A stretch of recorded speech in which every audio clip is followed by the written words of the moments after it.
All right. Hello, everyone. Welcome to the Amberflight Gaming Scholomance Academy review, part 2. We have 4 classes and neutral cards to talk about tonight. So, first, we have quite a bit of the gang here. So, hello, everybody. What's up, everyone? Howdy. Hello. Perfect. All right. Y'all ready to talk about some cards? Oh yeah, always. Let's do it. Sweet. Okay. Well, we're going to start with Rogue tonight. So, first card here, Plagiarize. 2 mana, Secret. At the end of your opponent's turn, add copies of the cards they played to your hand. All right. This one here, okay. We're starting off already with some difference in opinions. Krakowak and I, and again, I might have influenced him in this, but we each rated it a 4. I don't know. I like it if you're playing the secret stuff. And if you're already playing other secrets, like, I don't know, maybe they're playing a bunch of stuff to try to play around your secrets and then you get a bunch of stuff. I don't know. The thing that I see with it is, to me, it seems like a bad dirty tricks because most of the time I'd rather just get 2 cards from my deck than 2 to 3 cards that they're playing. So I don't think I would play this in my secret rogue deck. Plus, I don't think you need that many secrets. So I think I'd just rather play dirty tricks. So I got a 1 on this. I rated this one a 2, but I think it's kind of dependent on how the meta shapes out. As far as like how many spells we're gonna see in the meta, because if we see, all right, I have kids yelling. Hang on, I'll get back to it. I'm not sure if this triggers if your opponent plays nothing. Like, if they don't play cards, does this still trigger? If it does, that's awful. I would imagine not. Yeah. I would Probably assume not. it does not, but then it's like, I don't know. I agree with Neji. I think I'd rather just draw 2 cards, but I think I put a 2, so I think it'll see enough play to be like fringe for a minute, but then it'll fizzle out. Mm-hmm. I also gave this a 2. I feel like the secrets for Rogue was one thing that they're like, oh, we're gonna give more support for it, needs more support. And this was it. And it was already competing with Stealth, right? And I feel like Stealth ended up getting more support than Secrets. So I gave it a 2 just because I think it'll still go on the Secret deck, but I don't think it'll be as good as the Stealth deck.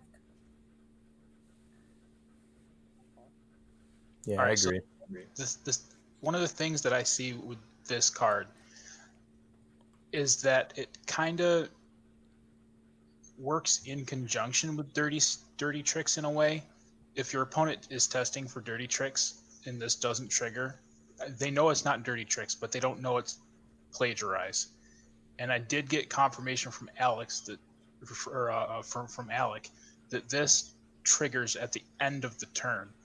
So after everything's already been played. So if your opponent plays 3 different spells before they figure out that maybe it's plagiarized, and then they stop and they're like, wait, maybe it's plagiarized, then you're going to get all 3 of those spells because it triggers at the end of the turn.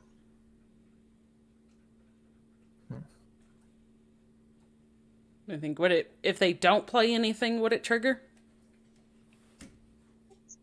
No. Probably not. Okay. Okay. Let's run dirty tricks. Yep. Moral of the story. Okay. Next card here, Self-Sharpening Sword. 3 mana, 1 attack, 4 durability. After your hero attacks, gain +1 attack. This one, I don't know. I'm not sold on it. Again, I don't know. Maybe it's like the 1/4 weapons. Maybe I just don't like them. I gave it a 2. Crackback gave it a 4. He liked it a lot more. I gave it a 4. This is 10 damage going to face. Yeah, it is 10. That's over 4 turns, though. Like, eesh. Putting a deadly poison on this. Oh my god, that's pretty good. I'd rather just play like the scimitar. I, th- I like Scimitar better too. I just think if you're playing like an aggro rogue, you might need a higher density of weapons. Then I would probably play Waggle Pick. Yeah, but Waggle Pick is like anti-synergy with most of the things you're playing, I'm pretty sure. You think? I don't know. I like Shadow Stepping a lot of stuff. Maybe. I think it just depends how you build the deck, because Waggle Pick is good with some stuff and then terrible with others. I think okay, so it's antithetical to aggro because you want to end the game quickly. So like swinging with a weapon 4 times and 2 of those times are for 3 total damage is like not aggro. Sure, yeah. I put it as a 3, which is kind of like my not too sure if it'll be that great. So, I don't know. I feel like if you need more weapons, you could play it. Otherwise, don't. It's just kind of meh. I think I'm between a 4 and a 3. I gave it a 4, and I know people are insanely excited about aggro rogue. Like, it's one of the most talked about besides druid. So there's all these like, oh, self-sharpening sword, with steel dancer, deadly poison, like all these combos to do a ton of damage. But I do think people will either run a weapon hate, weapon destroy. And I also, when I saw other people trying this, the problem with aggro rogue is if you're trying to do like a face hunter type thing, it's so hard to keep the board while also hitting their face. And the rogue's just not as good at it. So when you lose the board, it's just not as good. But people are excited. I gave it a 4. There's like a really bad top deck too. Yeah, that's true too. But if you play That's Secret why Passage, you don't have top decks. That's why you just draw it early. Just don't top deck. If you're playing Secret Passage, you top deck you 5 cards for 1. That seems That's pretty true. good. We'll get to that. We'll get to the broken cards in a little while. Hang on. Yeah. Stay tuned. All right, let's go ahead and get to the next one here. Volpira Toxin Blade, 3 mana, 3/3. Your weapon has +2 attack. This one, I like this one. I think it's a 4. I still think you just run this. Like, you can run this in a tempo style deck, and even just with your hero power dagger, it's fine. And Crackwack wasn't as sold on it. He gave it a 2. He thinks you're pretty much playing it in a deck that's just based on buffing your weapon, so it's that fringe case. No, seems like really good to me. It's like SI7 agent, but with no combo. Well, that's if you that's dagger why up I gave to it a. Yeah, I gave it a 4 because the way I see it is if you dagger up on 2, and you're kind of playing to do that, and you Volpira Toxin Blade on 3, then you've got a 3 attack weapon, and I mean, there's nothing wrong with that. I'm not sure how keen I am on daggering on 2 if I'm playing aggro rogue. But I we're just want to be daggering dumping on all my stuff. We're daggering on 1 because we're playing tour guide. Ah, okay, big brain. I see. I don't know. It seems kind of sketchy. I don't love it. I got a 2 on it. I have a 3. I think the stats are really good. It has a lot of synergy with a lot of stuff in Rogue. And something that I heard Jay Alex saying was that Rogue typically has really weak 3-drops, which is something he took into consideration as well, because you play stuff like Skyvateer, which is very suboptimal. So I think it could slot in pretty easily, but I don't think it's insanely overpowered in any way. So I gave it a 3. I would Christine on like most of these ratings, it looks like. Okay. All right. Next one, Shifty Sophomore, 4 mana, 4/4 stealth. Spellburst, add a combo card to your hand. This one, I like this one. I think I also probably sold Crackwack a little bit on it. So we both rated it a 4. But this is also like, I don't know, I've been playing a lot of stealth, and I think this slots in just fine. And you're keeping it stealth, and then you play a spell, and you're already playing a lot of spells anyways. So I think you're gonna be fine with it. I don't love random combo cards. I don't either. I don't. That's I my like problem with it. I also don't think it's that great. I think by the time, but if you're playing stealth rogue, I feel like you don't need to keep playing stealth minions past this point of the game. Really, like the stealth stuff's pretty good early game. Like go like the 3/1 and then the sage that like draws cards. I don't know. I don't think you need to play this. I got a 1 on it. I'm not gonna put in my stealth rogue. Yeah, it seems too value oriented. Where like if rogue is gonna get value, it also wants tempo. So like a 3-mana 1/4 is like enough tempo, especially when it's adding 2 really valuable cards. But like nothing else in rogue has been valuable enough to play the game that way. Yeah, I also gave it a 1. I think there's just too many bad combo cards in the pool, and it's just not worth running it. Ooh, easy Defias ringleader. Yeah, Or head crack. We need Nice. more head crack in the game. Nice. I gave this one a 2 because I think it will see some fringe play. I think it's mostly going to be people who type stealth in their collection and just fill up their deck with everything they can find that says stealth. I think the spell burst on this is trash. So a 4/4 for 4 that's stealth is very suboptimal, and the spell burst really doesn't help it. Okay.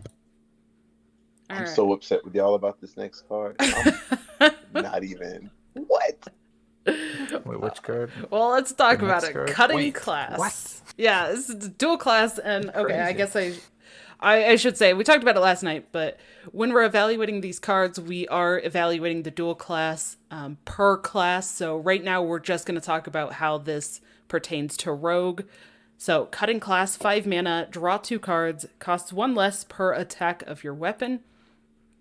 Yeah, this one I'm not sold on it. I put a 2. Crackwack also gave it a 2. I think it sees fringe play in a deck that's based all about weapons.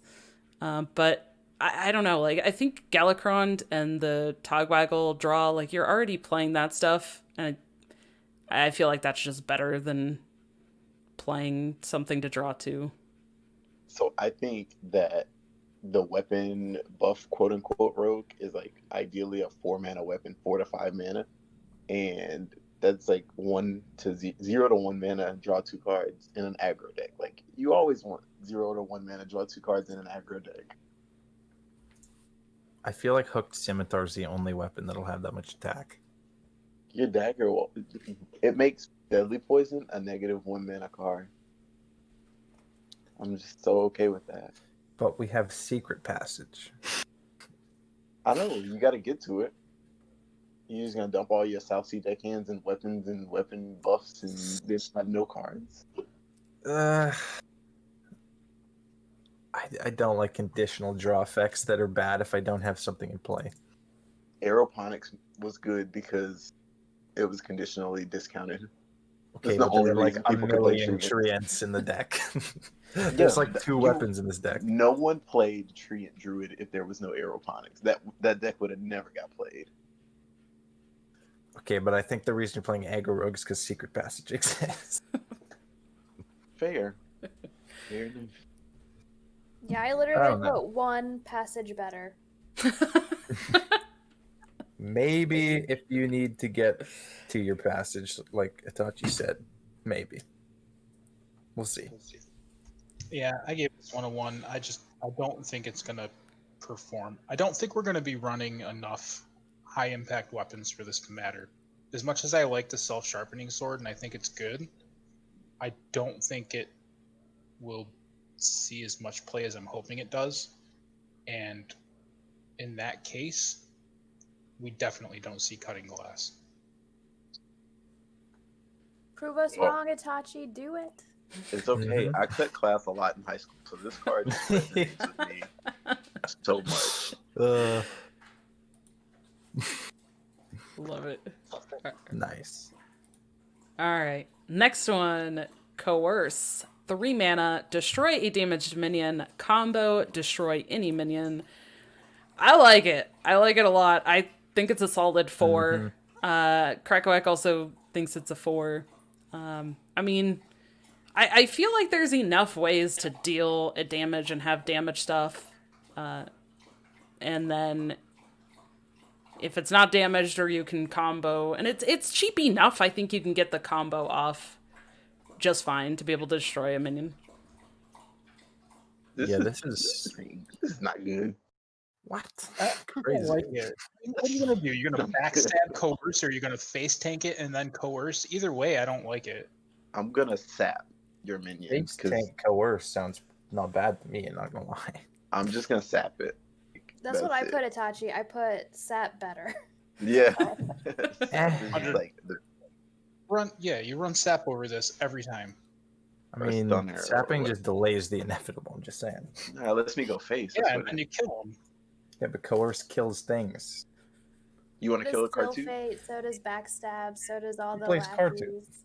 You trying to kill cartoon? I ain't trying to kill it. I'm trying to sap it. Coerce doesn't go face.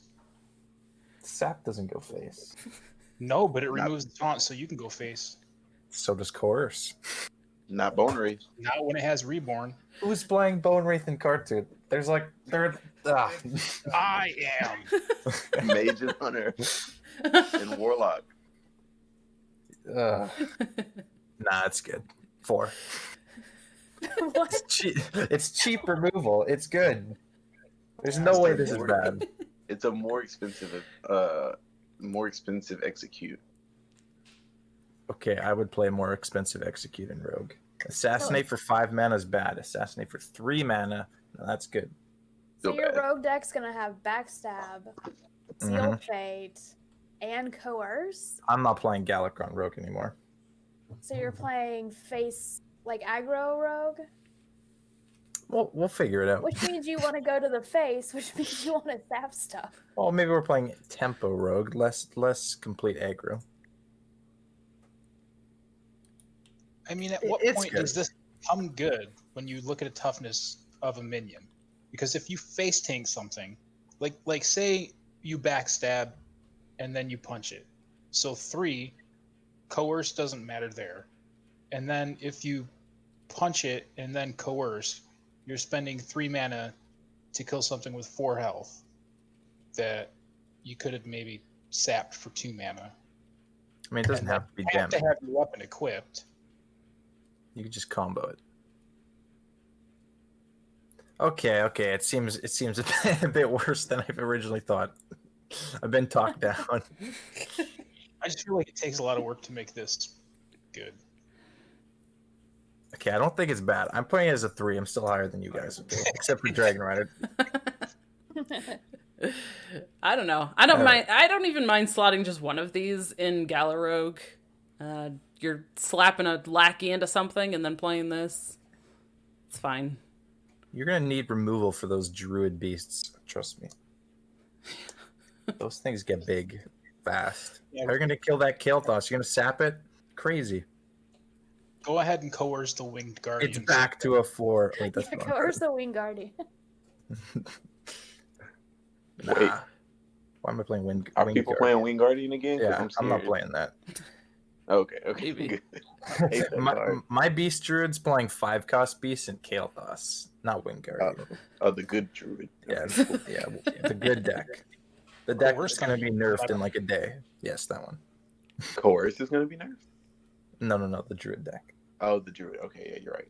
They printed too many broken cards for that deck. All right, let's go ahead and talk about the next one. Brain Freeze, 1 mana, freeze a minion, combo, also deal 3 damage to it. This one, again, I'm sold on it. I think it's fine. I like it. I gave it a 4. Krakowak gave it a 4. This does nothing. I think it's a tech card, that's why I give it. Would you give it? Hold on, I can't see. I give Wait, it a 3. this Three. is fine. 3s and 4s. This card's good. What's it I mean, do? It's out of 10, I guess. Our rating system is 3 for a tech card, basically. So that's what I went with. because it This seems is like like a tech cheap card to me. removal, and you Yeah. can like it's like a 1-mana sap. You just play freeze, bam. Yeah, a tech card that 3 would be like a tech card that sees play, like when Skulking Geist was a card. But like This- a 3 wouldn't be like Plate Breaker. Like that's a tech card, but nobody plays that. That's a 1. Yeah, Nah, but Plate Breaker this is card's bad. good. Yeah, that's And typically wild. good This card's tech a 1. card. There's a difference. Yeah, speaking of This- 1, this is a 1. It's a 1. It doesn't make your 30 card list. It doesn't can- go face. You can add 2 mana to this and just have a 4/3. Eh. Yeah. It's Yeah. bad. It's real But bad. it's one. This is 1 mana. You also can't freeze face, which sucks versus Warrior. Wait, you can't freeze face with this? I don't think so. Can you? No, it's No. freeze No, a it's minion. freeze Is- minion. Oh, this is much worse. If it was face, it'd be decent. I'm dropping the rating. Okay. I had this as a 1 in Mage, but in Rogue seems more possible. This is a nerf to Cobalt Spelkin in Rogue. Yeah, I won't get my scheme as much. Oh yeah, that's true. Rip. Yeah, I guess it's a little worse than we thought. But I mean, they had to even out the Cobalt Spellkin when they put in, Secret Passage. Yeah. Yeah, I'll put it as a 2. I don't think it's unplayable. I think there'll be a deck that plays this. I'm happy to discover this a lot of times, but I'm not happy to put it in my deck. Okay, we'll get to the next card. I don't know why there's higher than a 1, but we'll get there. All right. We Well, got- next card, Potion of Illusion. 4 mana, add 1/1 copies of your minions to your hand. They cost 1. So this one, yeah, I gave a 3. I think it's tech if... I don't know. I see the possibility of like a Death Rattle Rogue. I don't know. That's what I scored it. Crackle, gave it a 2. I think it's fine in Rogue. I didn't like it in Mage, but I think there's more use for it in Rogue. You watch me Togwaggle wand into this card and then get more Togwaggle in my hand. And No. you will understand why this That's a card that's a is dream. It's real. Islander Rogue. Easy. Ugh. You're not gonna need value in this meta. I It don't doesn't think- look like it, but I could see this card seeing play. It like 1/1 copies of minions that cost 1 is like a dangerous concept as it is. When I play Togwaggle Wand, I'm going to hit this card, and I'm going to hit And Conks. Malygos, and then I'm going to play both of them, and then I'm going to have multiple Mallies in play, and then I'm just going to make my opponent explode. Mm-hmm. I'm going I to figure live out a way in, to make this combo card. That's why I gave it a 2. I live in reality, so this is gonna be a 1. I'm not gonna be playing this in any of my decks. Too slow. Well, like I It doesn't said do yesterday, anything. I live in magical Christmas land, and I like it there. That is fair. I think This I'll is end a up. fun meme card. I'll give it a 2. I think it will see French play. I think it's way better in Rogue than it is in Mage because you have a lot. Like you can shadow step things and discount things and try and play this a little cheap, like on a turn with the cheaper minion maybe. It can do Mhm. fun things, but I don't I think like it'll this. be meta breaking. Yeah, I like this card. I feel like it's better in Mage and still a 1. Because you get like Sorcerer's Apprentice stuff. Yeah, that scares me. That's like a scary thing. And you can Like- incanters flow in Mage, I suppose. So And it if you gives want this creative. effect, just play Shadow Step. It costs 0. It does like the same thing. No, Yeah. it doesn't. I want 2 Malygos, not 1. All I know is I'm going to lose like 50 games trying to make some stupid combo work. Yeah, why then am I it's gonna playing work. Malygos Rogue? But it's going to be worth it. Yeah, I'm gonna keep my 1. All right, let's go ahead and Johnny? talk about the legendary Jandis Barov. 5 mana, Johnny. 2/1. What? I say Jaundice. It's J-Bar. Yeah, who was calling it J-Bar? Hat was called That J-Bar. ridiculous hat, yeah. J-Bar, love it. Uh, Battlecry, summon 2 random 5-cost minions. Secretly pick one that dies when it takes damage. This is... I don't know. I like it. I'm not sure on it yet. I think it's a 3. I gave it a 3. I think it'll see some play. I don't think it's getting played in every rogue deck or anything like I, that though. Crackwack gave it a 4. I think this card will get nerfed. Like, Yeah, I think that could happen. this card This is is insane. too many stats. Yeah, this card's insane. And like even the 5-drop that is gonna die, like you still have to deal damage to it. So like, and then there's another 5-drop that you have to deal, and then there's still a 2/1 that I can like Shadow Step or Evolve Blackie. That's crazy into a 6.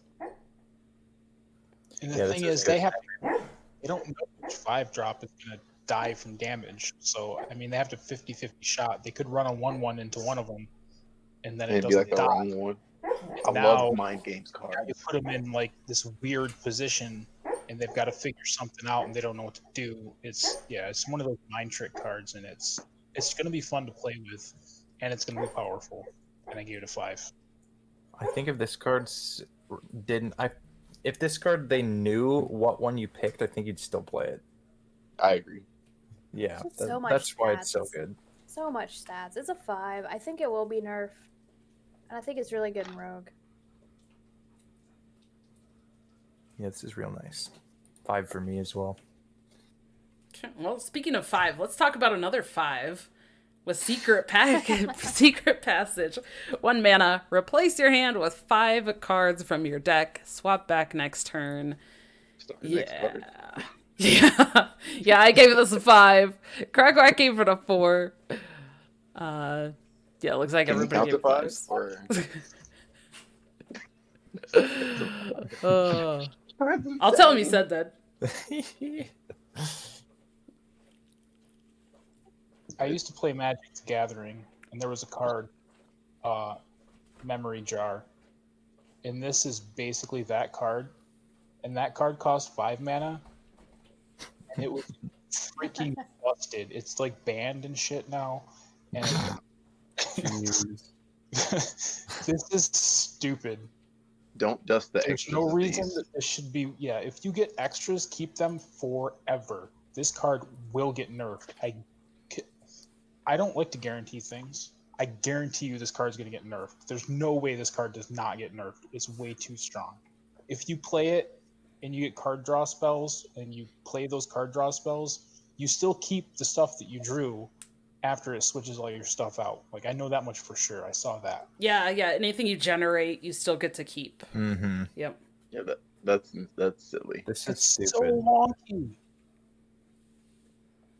Yeah, I don't really understand. I saw this was first leaked in like a video of like a bunch of cards quickly being like shown over, and I thought it was like an adventure card that you would like discover like the treasure. I was like, that's not real. There's no way that's real. That's clearly an adventure card. And then like a week later, they're like, that's real. I'm like, wow. So's the nerf on this. Yeah. Yikes. This is just insane. Yeah, it kind of reminds me of Evocation, but of cards that you actually want and put in your deck, right? Mm-hmm. Mm-hmm. Exactly. It's so good. It'll be nerfed. I agree. Easy 5. All right. Best card ever printed? Yeah. Question mark. Maybe. Yeah. I was watching Monsanto's video last night. He said this was terrible. I'm like, okay, buddy. Yeah, GM, by the way. Yeah. He always has some like really crazy hot takes though. Yeah, you gotta respect it, but not on this one. All right. Next one here, Dr. Krastanov. 5 mana, 4/4 rush. Whenever this attacks, give your weapon +1/+1. This one, I think it's solid. I think you're fine playing this. You get the rush body and some attack. I mean, even just on your dagger seems fine. So I gave it a 4. Crackwack gave it a 4. Yeah, it's green skin with rush. Yeah, it's pretty cool. I like this card actually. Solid. It's crazy how 5 mana for a 4/4 rush though is so understated because we have like a 4 mana 6/3 rush or something with Restless Mummy and Oh yeah. Kargath is 4 mana and does good stuff. I don't know, but to give your weapon +1/+1 is worth like 1 mana usually, so it's like a 4 mana 4/4 rush, which is still kind of bad, but whatever. I think there's a chance this is trash, and that you Yeah. never play it. It's But I I think gave it's it a better in 3. Rogue because like in Mhm. Rogue there's no Ankar, so you don't care about the pirate tag. You care about the rush and the tempo more. Yeah. I feel like it'd be a completely different story if this had 5 attack. Yeah, I Instead of just agree. being and not even if it was a 5-1, this would be a 4 or a 5 for me. But having 4 attack on turn 5 is it's just kind of weak. I still think it's a 3. I could see play. It has interesting synergies, but it needs 5 attack. It does need. I think it needs 5 attack for sure. Can't clear that Demon Hunter 5/5. I mean, it Can't would be kill a great with rottenness. 5 attack, but I mean, can they really give it 5 attack with what it does already? I think so. I And mean, it's a then it's just legendary. power creep on a green skin. Okay, but did you read Secret Passage? Like they can do whatever they want, clearly. Well, Secret Passage was a design mistake, and that's getting nerfed. I mean, they printed Mind Render Lucia. They're gonna break the game. But if it's power skin or power creep on a green skin like doesn't see play, and the little play it does, it's one of the worst cards in the deck. It's like the 30th card. And it sees Mhm. play because it's a Clearly, not good pirate. enough. Yeah, Yeah. mainly because it's a pirate. Yeah. Yep. So. Why Decent am I card, we'll playing see. this instead of Faceless Corruptor? Actually, For the I mean, if you don't have a minion, then yeah. But if you have a minion, isn't this just way worse? Well, if you're doing weapon Yeah. stuff, then you want this. But if you're doing minion stuff, then you want that. Sure. Yeah. yeah. Like I don't mind getting another durability on my wrench calibers and clearing a minion. Not a lot Yeah. of Russian rogue, I suppose, which is kind of interesting for this card. Mm-hmm. Yeah, I think Yeah, Rogue Rogue actually beats. lacks rush, like lacks faster minions. Yeah, besides Faceless and a Rush Lackey. Oh wait, never Yeah, mind. you There's have to, Rush like- Lackey, so they have Rush always. You have to like discover. Yeah, I mean, you always get the lackey you want, so it's fine. 1 in 13, right? Yeah. All right. Let's talk about the next one here. Legendary Infiltrator Lillian. 4 mana, 4/2 stealth. Death Rattle, summon a 4/2 Forsaken Lillian that attacks a random enemy. And there's no text on that one. It's just a 4 mana, Is this 4/2. the first card we all agreed on? Wait, I think it is. Yeah. It is? Yep. It is. first card we all agreed on. Yep. And that is a 4 all the way across the board. We all gave it a 4. It seems solid.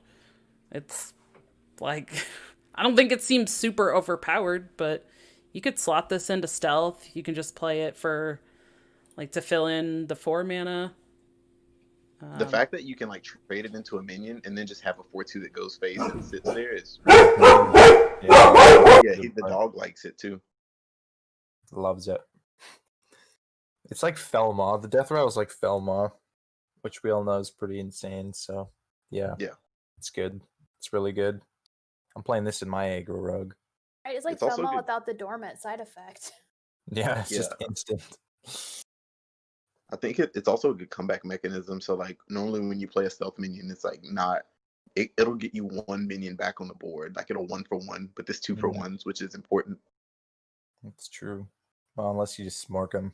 And Oh, you or can that. control the Death Rattle much more than like a Felma. Felma wakes up and hits stuff. Like you have your turn to be like, okay, if I kill this one and then I trade here, then it'll definitely go face or it'll definitely go here.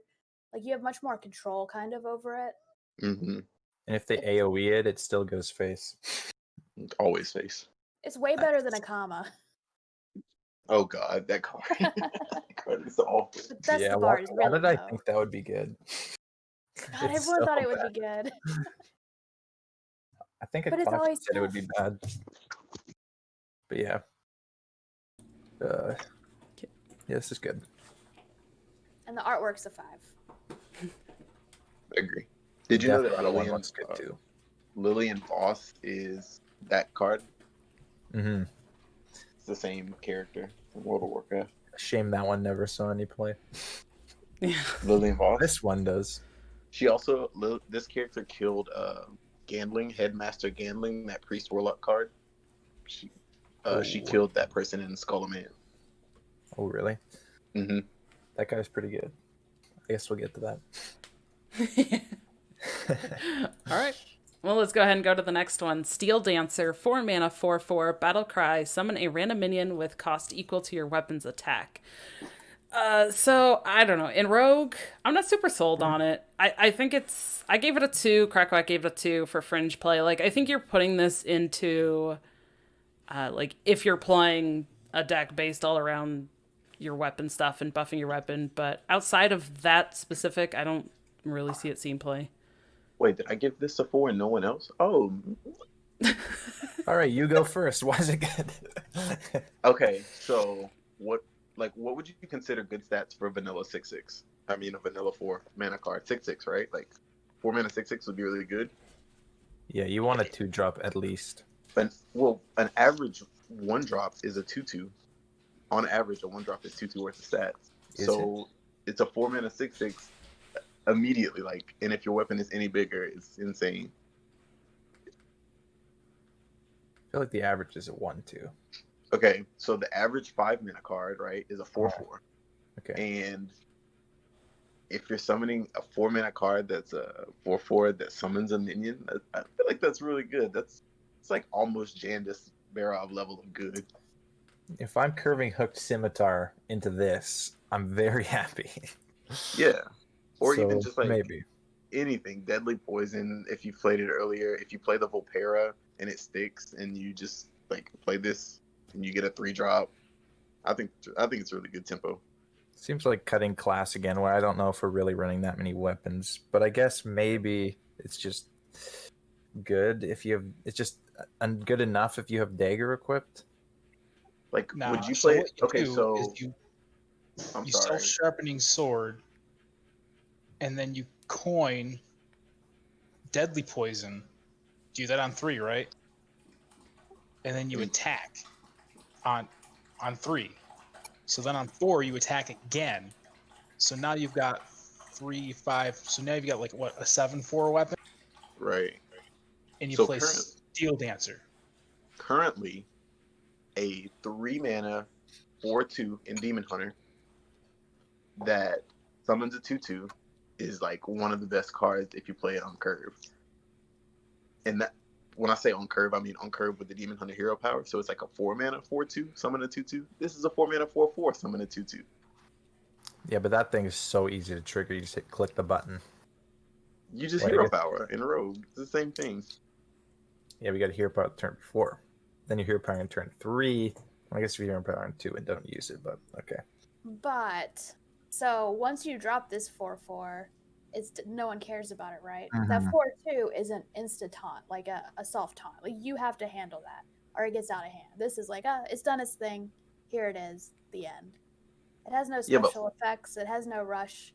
The minion 4 is doesn't so have much taunt. different than 2, though. 4 health and 2 health is like so Well, much different. Yeah, but this thing can also just get like a 4 super low roll. What's a super low roll? Like, I mean, a bad statted minion off of the random effect. Anything above a 2/2 is good. I say a 4 mana 6/6 is good. So 2/2 and above is, to me, it's good. You have to hit like So here's a weird question, and I don't know if we know this, but if we don't have a weapon, does it not summon anything, or does it summon a 0-cost minion? And nothing. nothing, you have to have a weapon. But I think if you have like the sphere of Sapience equipped, it summons like a wisp. Desk Amp. Mm-hmm. That's yeah. Bring back All right. Warlock 2010. I've been convinced to a 3, but not quite a 4. I'm at a 3. It could be cool, but I don't think it's amazing. It's very situational. Okay. You're welcome. All right, next one. Wand Thief, 1 mana, 1/2 combo. Discover a mage spell.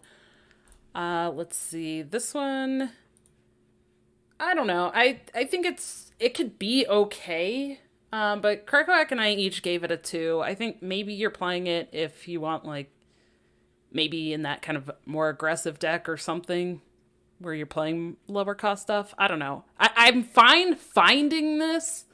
I don't know if I want to play it in my deck, though, as a rogue.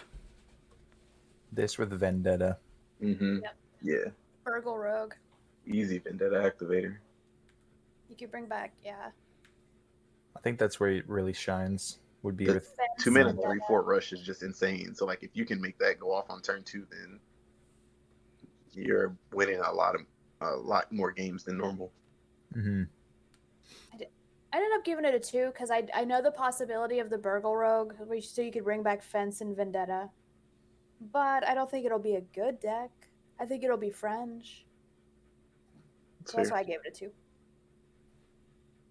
I think the card's just solid. So 3, but I don't think it's amazing. You know what cannot Yeah. happen with this card? This card can't give me Generous Mummy. So I'm all in. I can't play this on turn 1 though, unless I backstab something. It's fine. That's fine. You always have backstab. Just Yeah, be a good player and draw it. Yeah, you can get like flame strikes in Rogue now, which is kind of dumb, honestly. But okay, game. Yeah. That's a bit, yeah, Mage Fireball. Spells are notoriously good. Pretty decent Fireball. compared to Puzzle others. box. If I get pyro blasted, I'm gonna be mad. I'm boxing. Insta boxing. Rogue. Oh, insta box. No.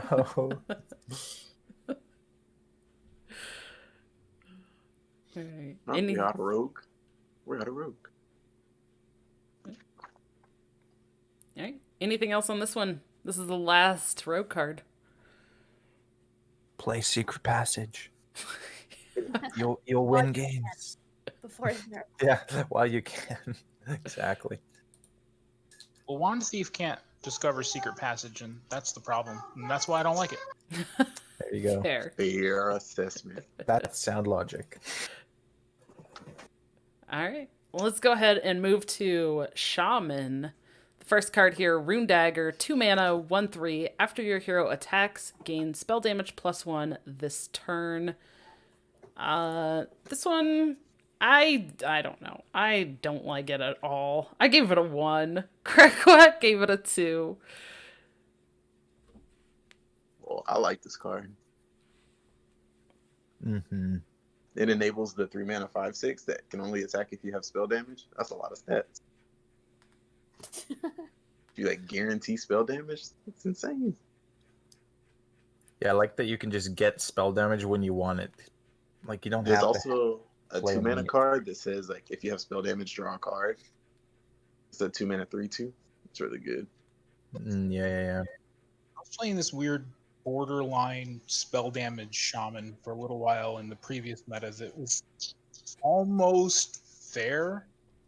And I think with Rune Dagger and a couple other cards that we've seen in this set, it has some real potential to be at least maybe a top tier 2 deck.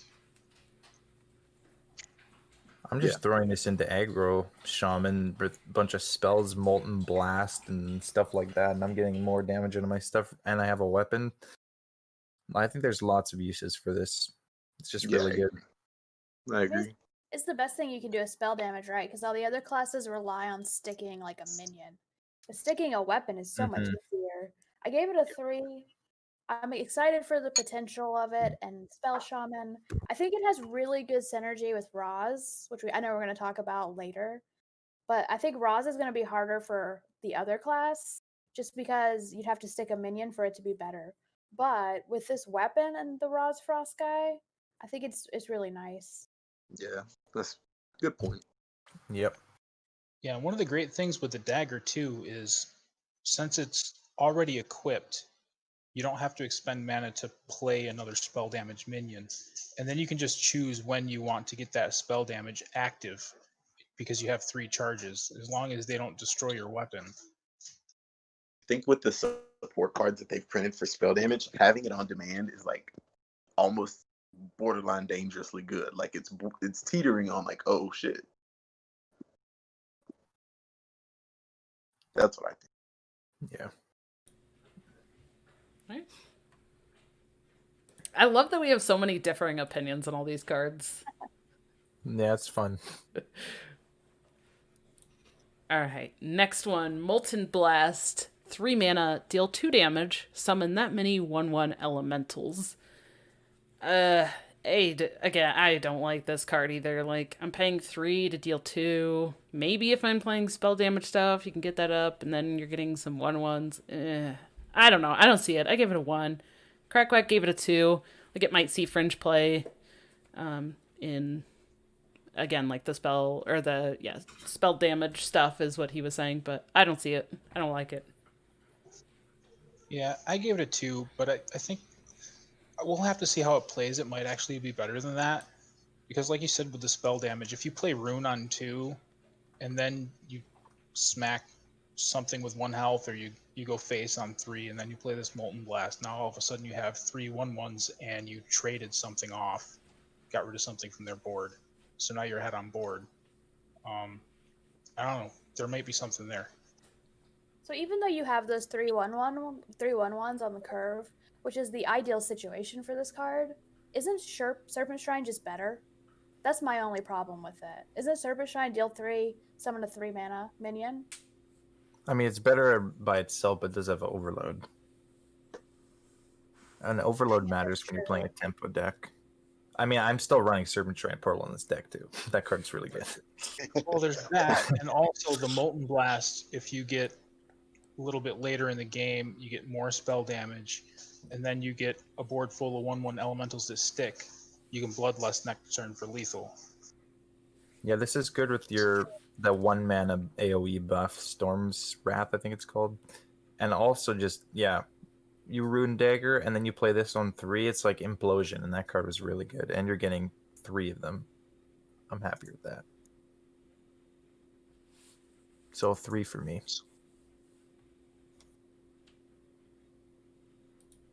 Yeah, I had it at a 2. You might have talked me up to a 3 because it has synergy. I think it's a weak card on itself, like when you look at it, but when you think about some of the things it can do, it gets a little better. We got a 3. Nice. All right. Next one, Tidal Wave, 8 mana, Lifesteal, deal 3 damage to all minions. I don't know. Again, I'm not super sold. Maybe you're playing this in like some control deck, but there's probably just better tools. I mean, you do get the lifesteal with it too, so I said the maybe, so I gave it a 2. Crackwack gave it a 2. There is a This sub-zero card will be chance. good. You go ahead. What? Go for it. Go for it. I was going to say there's a sub-zero chance I'm playing this over Walking Fountain, so 1 for me, thanks. Correct.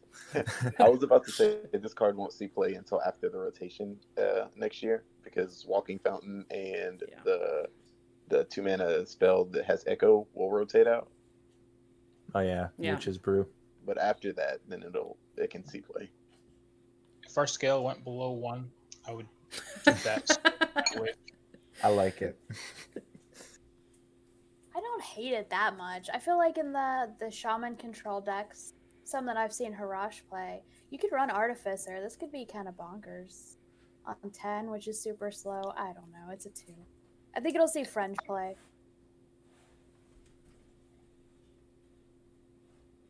Okay. Next one, Trick Totem. 2 mana, 0/3 totem. At the end of your turn, cast a random spell that costs 3 or less. So this one, we've got scores all over the place on this one. I don't know. I kind of like it. I think it's fun. I think you're playing it in totem, like a totem deck. Just trying to get some sort of value, something. It's hilarious. I gave it a 4. Crackwack gave it a 4. He really likes it for the fun factor. I think this is hot trash. So I put a 1 on it. There's no way I'm putting this in my totem shaman deck. I want my totems to not kill themselves. Yeah, 1 for me. Wait, what card are we on? I missed. Trick Totem. Trick Totem. Why did they I don't print see a this? scenario in which I ever play this card. Why did they print? I'm so upset that they printed this. I know. This is silly. Am I the only one who loves it? I love it. No. Me and Crackwack liked it too. I mean, it's still a 0/3 2 mana totem for Totem Shaman, which is a really good stat line.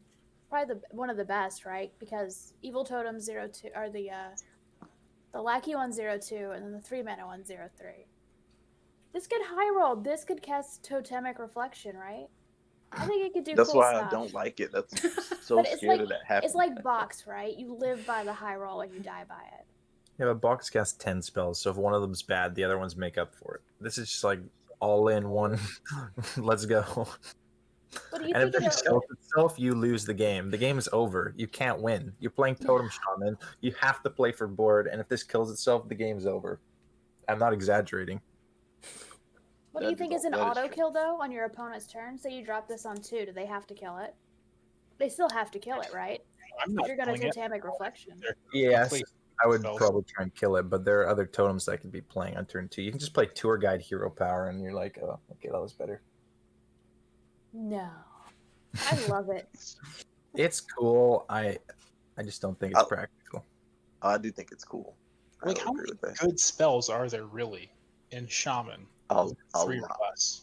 I mean, mean, it's not a got shaman any spell, Well, Oh, yeah, it's any Overall, spell. for how many spells that they have? Like, how many of them do you really want this to cast? And it's not. I don't think it's that many, especially when you can't. There's pick a lot of target. Let's there's Dark a lot of Skies Savage for Roar. him. that I want. Savage Roar, Totemic Reflection, all the totem cards. Power of the Wild, Storm's So much. Wrath. There's so much banana stuff that could just swing the game in your favor, though. I It's think just there's like more. Fox. There's like far more good stuff than bad stuff. Honestly, that's why I don't like it. There's way more good stuff than bad stuff with this card. A Is lot. there? I feel like a lot of early game cards are removal. All like the a lot. Holy Pally buffs, that's true. There's some like draw or generate something, like just get a random whatever that it could cast to, just give you a random thing. I hope this plays cards that generate random Doomsayers. It's just too random in a deck that needs to stick a minion. Like, you need to stick totems in this deck. That's the problem. It's like, in this specific deck, it's really bad. 4. All right. One. Let's go ahead and talk about Primordial Studies. 1 mana, discover a spell damage minion. Your next one costs 1 less. This one, I don't know. I'm not really sold on it. Like, I put a 2. I think you're probably playing it in your, like, spell damage deck. Maybe, if that's really what you're focusing on. But I don't know. Like, the spell damage minions seem so to me, so I don't really like it. Crackwack gave it a 4. He just sees a lot more potential with it, and spell damage, like bursting down and using it with like aggressive shaman strategies that we've kind of already seen in the past. This is like the same for me as in Mage. The pool is just too bad. I don't think I'm going to be playing it. 1 for me. 1 for me. I agree with what you said. The pool's too bad. The chance of getting like Lady Vaj is so low. Yeah. It looked cool on stream, but in practical use, it's going to be trash. I give it This a is 1. This is even worse in Shaman than Mage. Mage has like actually 2 good options. Shaman is like actually none. Well, Lady Vaj is still good. Is she? She just doesn't see play because Shaman mean, doesn't yeah. see play really. She's probably the best one. I still don't know if it's that good. But yeah, I mean, yeah, 1.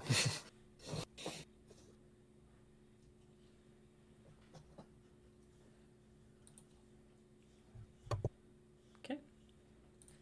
Let's go ahead and talk about the next one. Speaker Ghidra, 3 mana, 1/4, Rush, Wind Fury, Spell Burst, gain attack and health equal to the spell's cost. We're almost all in agreement here, very slightly, but yeah, both Crackwack and I gave it a 4.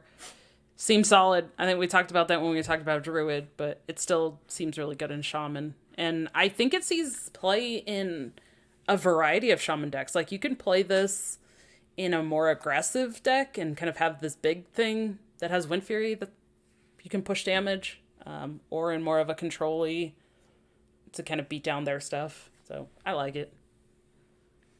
Yeah, I agree. This card just seems really good, like it did in Druid, but I have it as a 4 instead of a 5 this time because you can't ramp, which makes it not as good, but it's still very powerful in like pretty much every Shaman deck. 4 for me. Yeah, I don't see a reason not to play this card in pretty much any Shaman deck you put together. So I give it a 4. Pretty much all the same reasons I did yesterday for Druid. I also gave it a 4, like you guys are saying. It's just a solid card. I think it will be an include in most Shaman decks.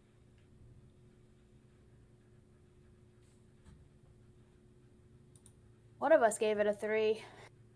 That wasn't Dashi. I think he might have stepped away. Yeah, he's muted for now, but we'll hear why he thinks it's a 3 later. Yeah. The madman. All right.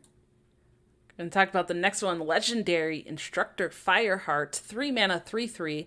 Battle Cry. Discover a spell that costs 1 or more. If you play it this turn, repeat this effect. This one I think is really cool. I like the design of it. I think this is probably a much more useful legendary than some of the other ones we've seen for Shaman, sadly. I gave it a 4. Crackwack gave it a 4. I'm not sure if it's going in every deck, but I definitely think it sees a lot of play. Neji, I saw that. I realized that yes, I changed it from 4 to 5 just now because I forgot that our definition is if it sees played in every single deck, it's a 5. Oh yeah. And I'm putting this in every Shaman deck I ever make. So Every Shaman deck, this card is gonna be in there. Like this card's really good. this card is good if it didn't. If it didn't like get another thing, it's still Yeah. good. But it gets more. Oh, it's just so solid.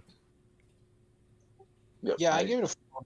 I probably should have given it a 5 because even just playing the 3/3 for 3 and discovering a spell is probably good enough.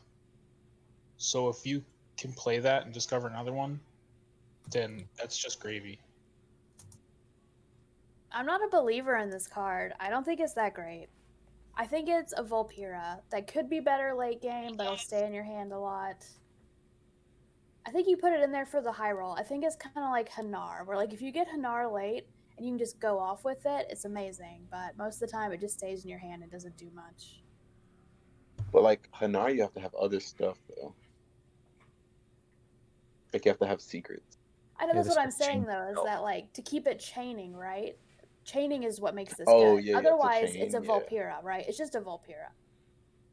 I like 3/3s better than 2/3s.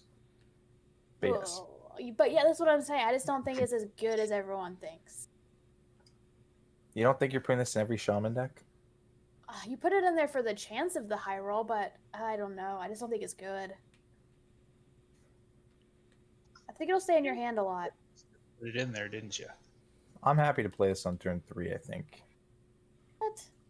Yeah. I So you're think put- because like you play Vulpera a lot on turn 3, and that's just okay. I mean, maybe not in Shaman obviously, but just in general, like it's an okay card on 3. But then like one more stat, and the chance that later in the game, if you draw it, it'll just like chain for Mhm. quite some time.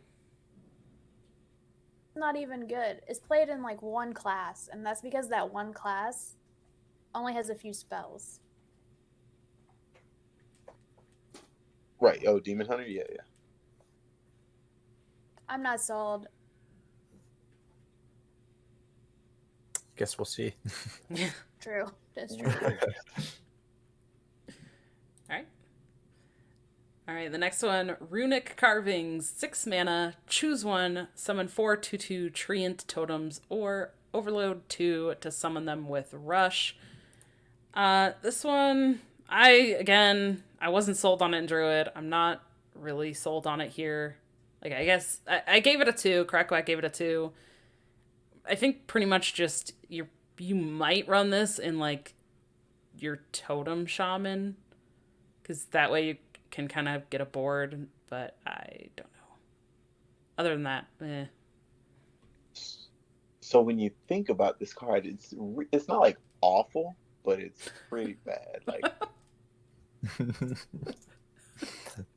because we paid 8 mana for 5/2/2s in Druid, but only because you got to have the same spell again. Right. And there were treants. So like it created 2 boards. I think I'm gonna have to disagree with you a little bit, Tachi. It's not kind of bad. It is awful. Yeah, I'm putting a hard one on this one. I'm not playing this in my decks. No, thank you. I give it a 2. I think it does give Totem Shaman a later game option if it needs it, and I think it'll see Fringe play, but I don't think it's good. You just play the 5-mana dude that summons all the basic totems. And I think that's And the it thing costs is one less. you play either or, right? You can't play both Mm-hmm. because the Totem one Shaman Totem needs a low Goliath curve. overloads you. Yeah, you need a low curve for that deck. I'm not putting this 6-mana card in. If I've lost the board by turn 6, I lost anyways. But you have Bloom, so you could play this on 4. Yeah, Bloom, that's a pretty good card. But I'd rather just bloom my Goliath on turn 3 instead.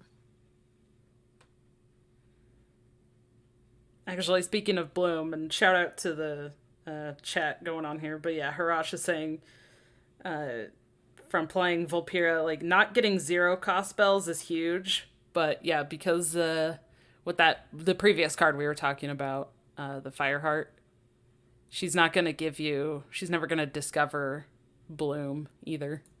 Which, that would be sick. Yeah, wrote it that way. Probably. I feel like that's the exact reason they did that. Yeah. Because that'd be gross. Because all the other 0 ones are just like pretty trash. You just like play them and get another spell anyways. I think it's literally Lightning Bloom. They're like, yeah, that's not balanced. Let's not allow that. Yeah. All right. Anybody have anything else on this runic carvings? Burn it in a fire. It's trash.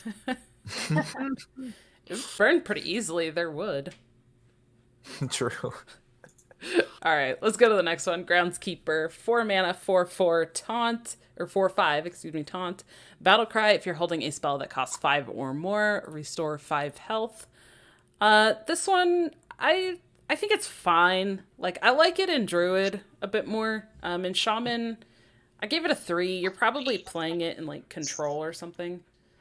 Like I don't see you playing this in like aggressive decks, so I think it's fine. Karkoak gave it a 2. Yeah, I gave this one a 4. I can definitely see it going into more like mid-range or control-y type Shaman. Whereas in the Druid, I didn't like it in Druid, but I think it's pretty good for Shaman. Yeah, I think a 4/5 that heals 5 is really good. I think I have it as a 3 for tech. If there's like a lot of aggro, then I'll play this. If there's not, I'm not gonna play it. I think Shaman sometimes finds that niche when there's like a real aggro meta where it can do stuff like control real hard and just win the game in the late game. And I think this card contributes to that. I'm probably gonna move it down to a 3 because I didn't realize I put 4, but it should be a 3. But I think it's pretty Okay, good. so I gave this a 1. And I thought it was good until you look at the 5 mana spells for Shaman.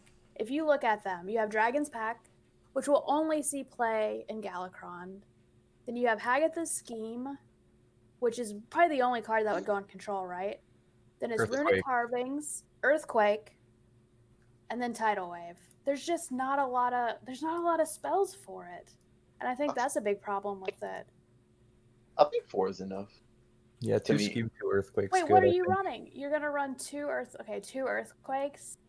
All control shaman decks, well, besides like the combo Doomhammer one, the rest of them all play 2 schemes, 2 earthquakes, anyways. So I think it's fine.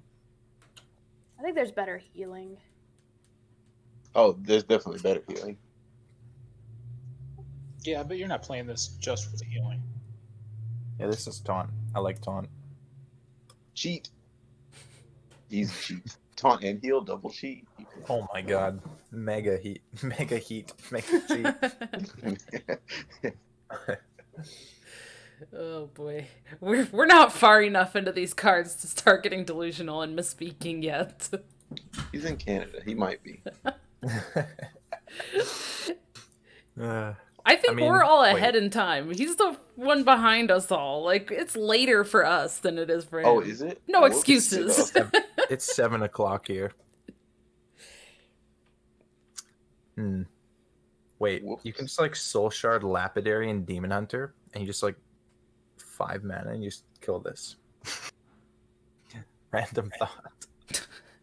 I know. Don't even. But that card is just really good. So there's not. Yeah, I know. I'm not changing it because of that. I'm just saying. We were never playing around that. We're also not playing Galakron because Shielded Galakron just gets clapped by this. We're definitely playing Demon Hunter though. Yeah, always. I need that 1K Illidan portrait.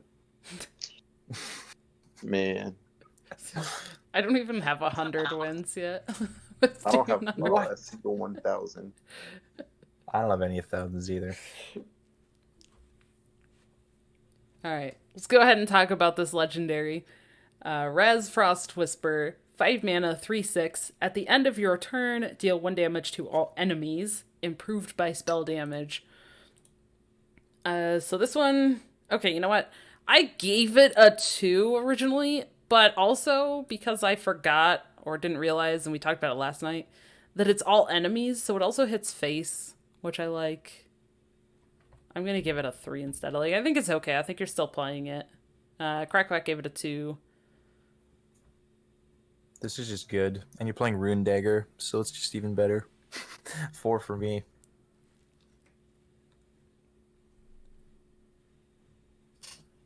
Yeah, I gave this one a 3. I think it's pretty good. But your Rune Dagger might be gone by the time you play it, so you might only get 1 damage to everything.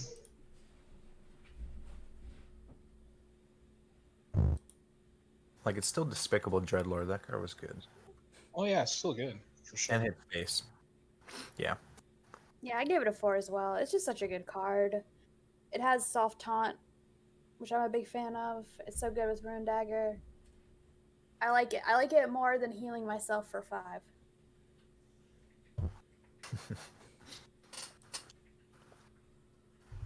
Okay. All right, next one, Totem Goliath. 5 mana, 4/5 totem, Death Rattle, summon all 4 basic totems, overload 2. This one, I think it's solid. I'm fine with it. I gave it a 5 or a 4. I don't know. I kind of like the Death Rattle stuff. Like, they have to get through this, and then they now have to, like, if they kill it, then they have to deal with all the totems. And you can, there's a lot of synergies to make the totems good too, so you can put it in there. Crackwack gave it a 5. He really likes this one. And he loved the artwork too. Great art. Oh, read the flavor text for us, Don. It's one of my favorite. All right. The flavor text on this one is, it was an art project and nobody knew when to stop. Yeah, apparently pretty good. Blizzard didn't know when to stop either. Yeah, this is... I don't like this. I don't like that it exists. It's good. You just lightning bloom this and you're like, wow. It's just stupid. I don't know why they printed this. Totem Shaman's like a super annoying deck. I'm not saying it's super good right now, but it's so annoying. You just have to like infinitely clear totems the whole game, and now this thing just spawns 4 more. Why? 3 for me. I don't think Totem Shaman's that amazing, but you're putting this in the deck.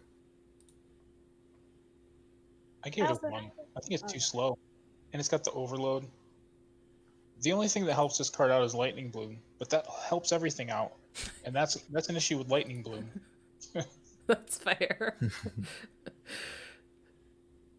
Let's see. I also gave it a 3. I agree with what Neji says. I think it just gives Totem Shaman a little more late game, a little more stuff to work with. I mean, those 4 totems could be like bloodlusted. They could be really annoying. Yeah, if even one of them lives, you can Totemic Reflection. And hitting this with Totemic Reflection, I don't know why this is a totem itself. I feel like that was overkill, but okay. Oh, it is a totem. You can copy this. I didn't know that. Oh, now it's a 5. So you can copy this. That's kind of bonkers. Yeah, it is kind of hard to copy because there's overloads. So, Hey, yeah. now it's blue. But it's possible.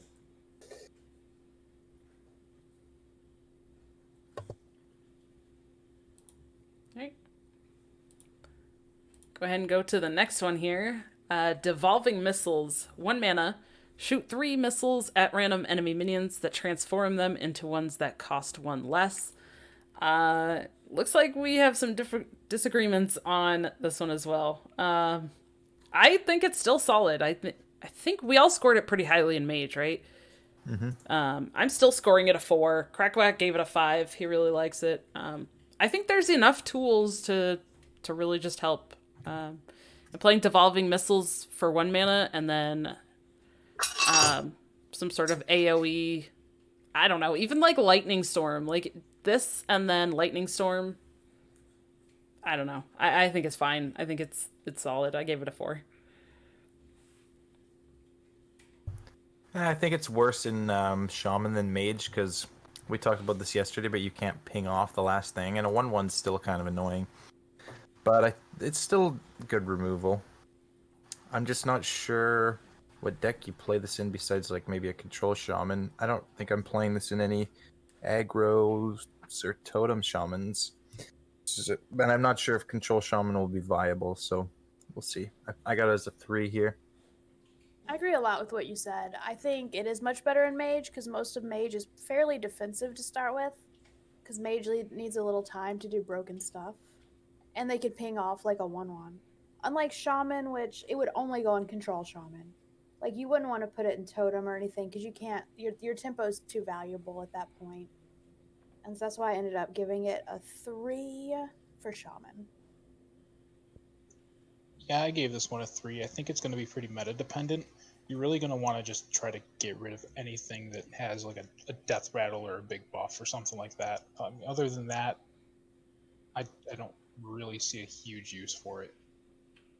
I'd love to discover it off the Vulpera chick though. I think it's a cool discover. Mm-hmm.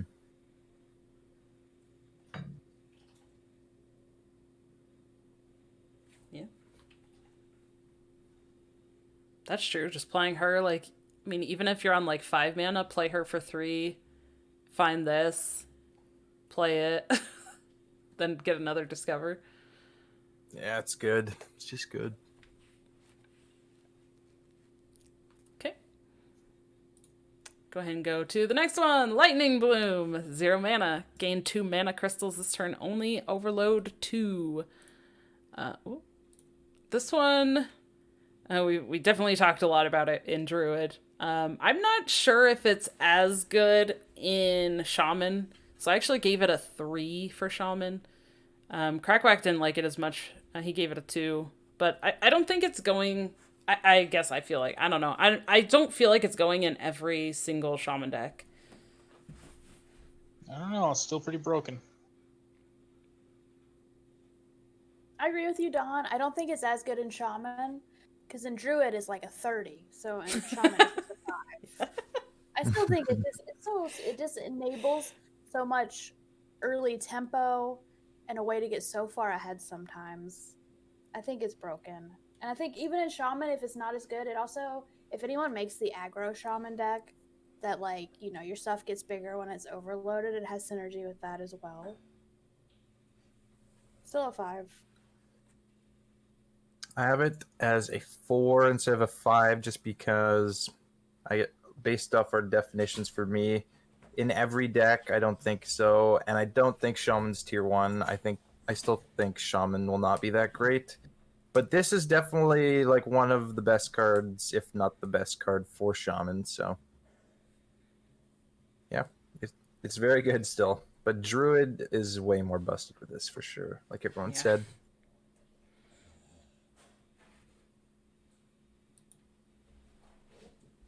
Okay. And the last Shaman card here, Diligent Note Taker, 2 mana, 2/3, spell burst, return the spell to your hand. I think we all kind of agreed on this one. Krakowak and I each gave it a 4. It's, I don't know, it's pretty solid. Like, you're getting a decent body, you're playing a spell, and obviously you're probably going to want that spell again because you're running it in your deck in the first place, so seems good. Yeah, this thing's like stupid good. I don't understand.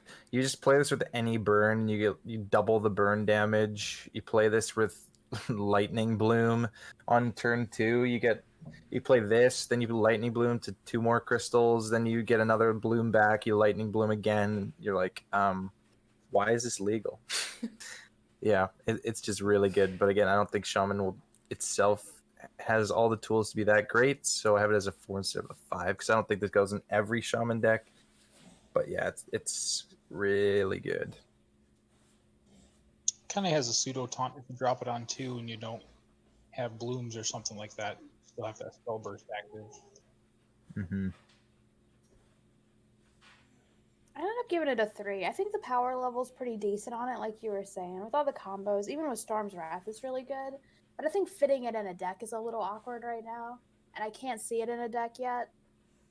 Because I think Totem, it kind of gets in the way. Like, your 2 mana drop is really important for your, like, that's when you start making totems or copying your totems. So it feels a little clunky in that deck. If it finds a home, it's going to be really good, though. That's fair. I can see that. There's been some other 2-drops that people were like, "Oh, this is so good," and then it kind of just ended up being weird. Mm-hmm. What card are we on? Diligent Diligent Note Note Taker I forgot what that card is. gives you your spell back when you spell burst. Oh yeah, that card's good. Yeah. Oh, yeah. Let's see, what did you give it? You gave it a 4.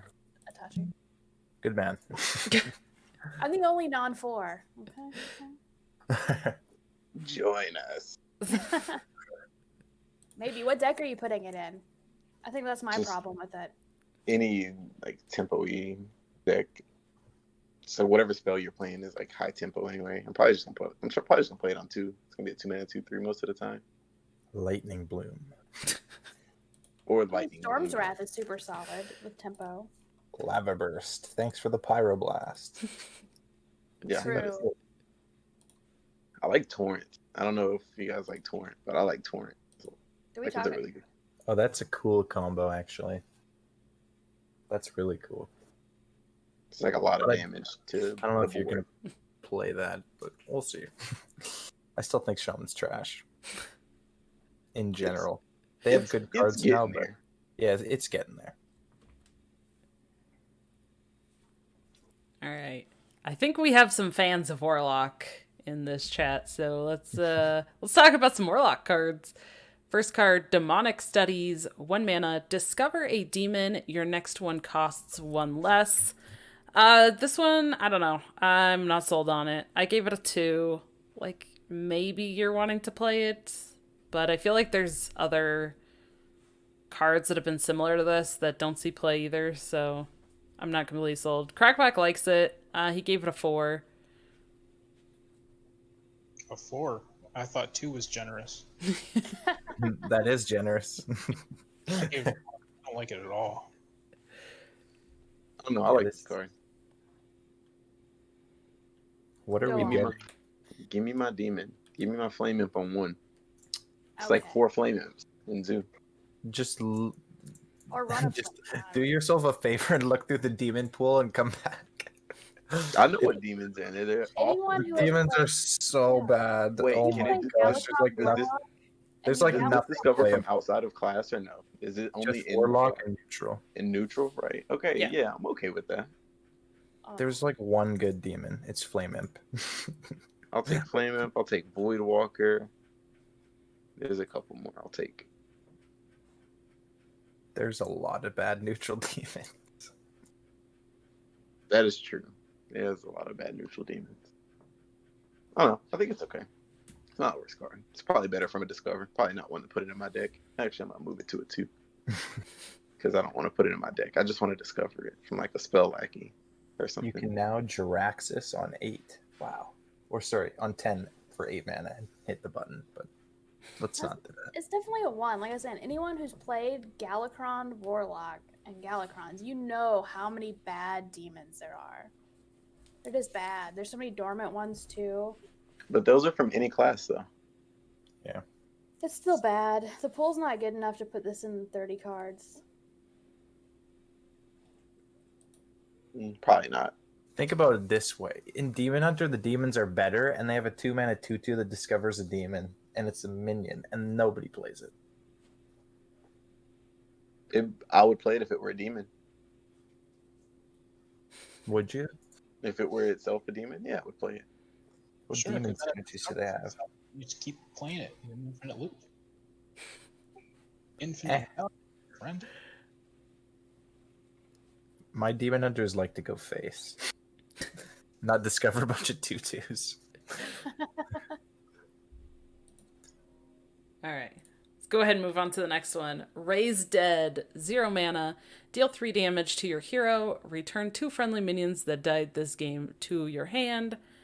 I don't know. I really didn't like it in Priest. I still don't like it in Warlock. Even though it's a 0 mana card, like, I feel like it would just be so much better if this card, like, played the minions out for you. I don't really know if I want to be putting them back in my hand. So I gave it a 2. Crackwack gave it a 2. I think this is nuts in Zoo. I think it's really good. I give it a 2, but I think like the Flesh Giant deck where you want to change your health often to just get 2 free to pay 0 mana and get 2 minions that are probably low cost anyway. It's just like a 0 mana draw 2 cards that were in your deck. And if not, then you're drawing lackeys, and drawing 2 more lackeys for 0 mana is pretty good too.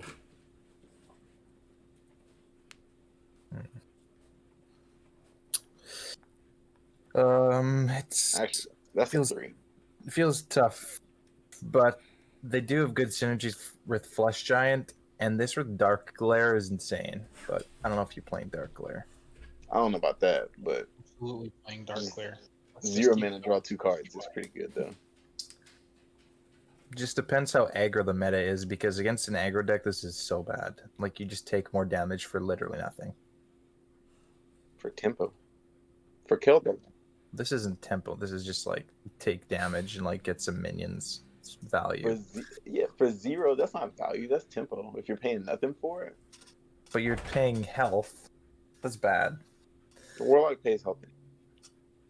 Yeah, but maybe they're paying too much health. Maybe they just kill themselves. Would you rather tap and draw 1 card for 2 mana, or would you rather play this and draw 2 cards for 0 mana? That is fair. I have it as a 2. I don't think it's unplayable, but I don't love it. Yeah, I like that it's kind of like an early life tap in a way, but you know that the cards you get back are going to be playable. They're not going to be out of your range for how much mana you have because you've already played them. Yeah, it's not like I'm gonna just get 2 random demons KW. It's like good. This is kind of nice with Scrap Imp actually, because you can just refill your hand, get more minions for it. Because you usually run out of things. I don't feel bad playing the minions like the first Scrap Imp turn, right? All right, you're a good salesman. I'm going to a 3. We made it.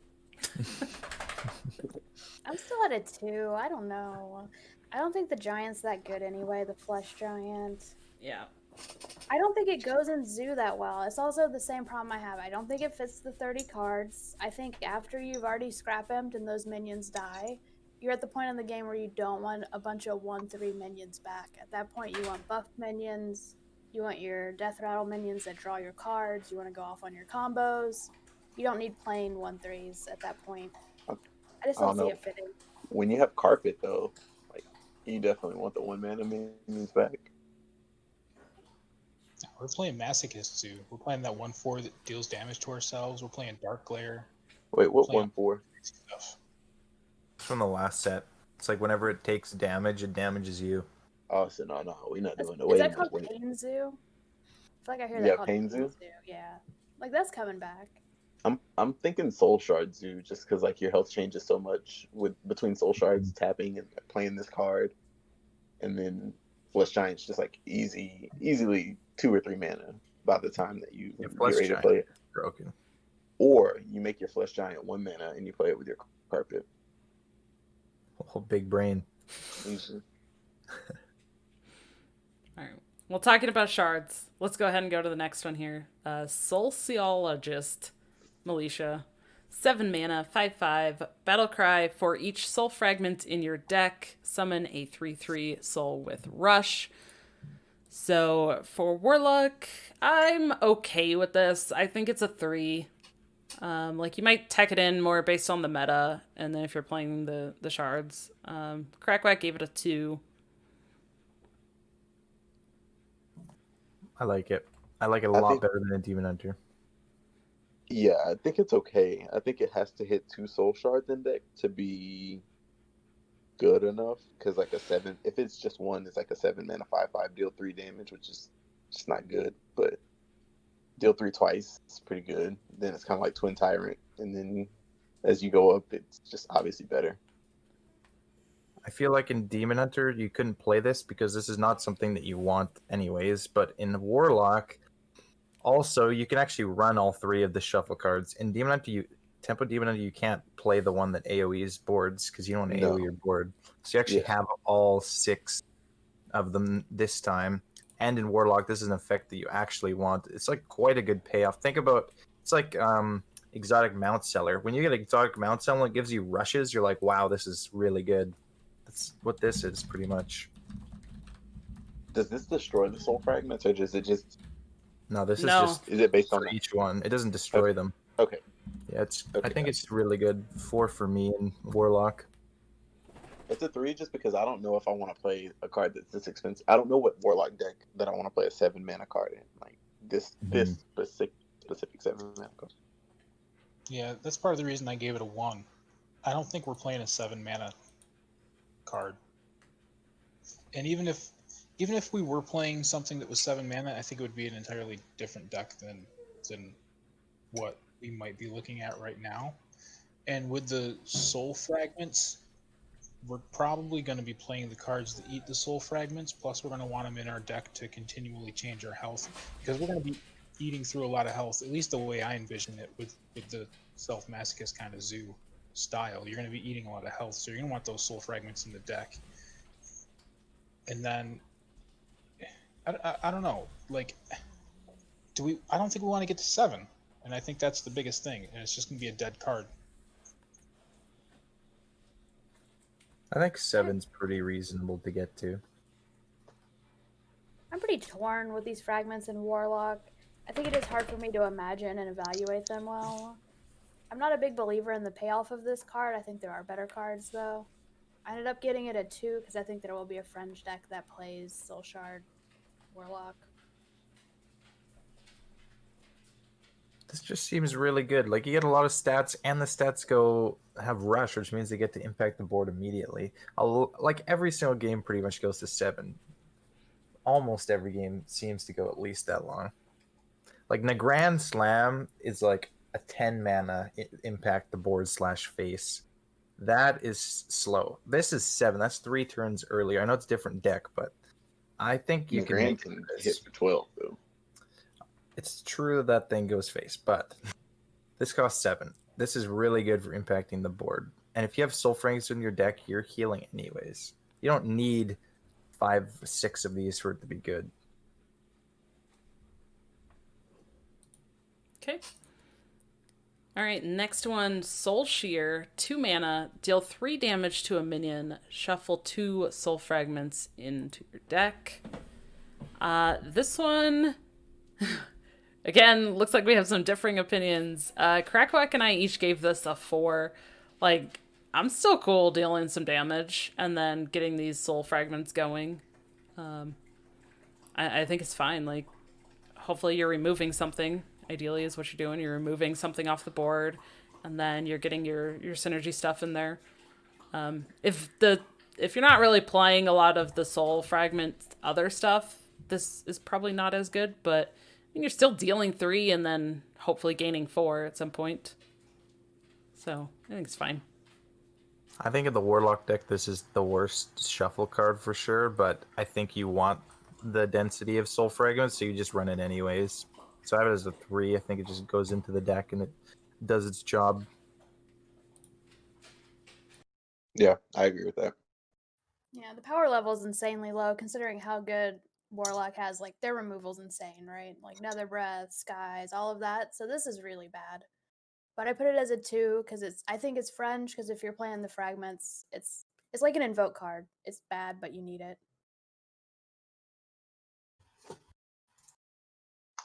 Yeah, I also put it at a 2.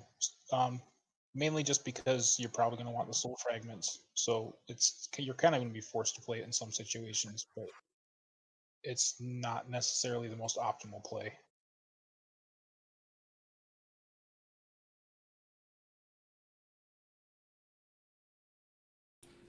Okay.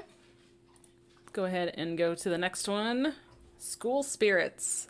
3 mana, deal 2 damage to all minions, shuffle 2 soul fragments into your deck. This one, I don't know. I'm not as sold on this one. Like, the all minions thing, I like the 3 damage targeted, but I don't know. Crackback and I each gave it a 2. Like, maybe you're putting it in if you're playing or you need all those soul fragments. Other than that, I'm not seeing it. I think it's just good. It's like Volcanic Potion that also enables all your cards that you want to be running. I think I'm playing this in my Soul Fragment deck for sure. 3 for me.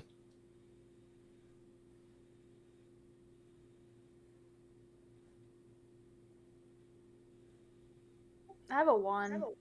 Oh, I just don't know what fragments they're gonna be in. I feel like the fragment deck is gonna be more of a mid-range tempo. I don't think it's gonna be control. And 2 damage to all minions is hurting your own board because you're probably playing Jailer and stuff. I just don't think it's a good card if it didn't have Soul Fragment.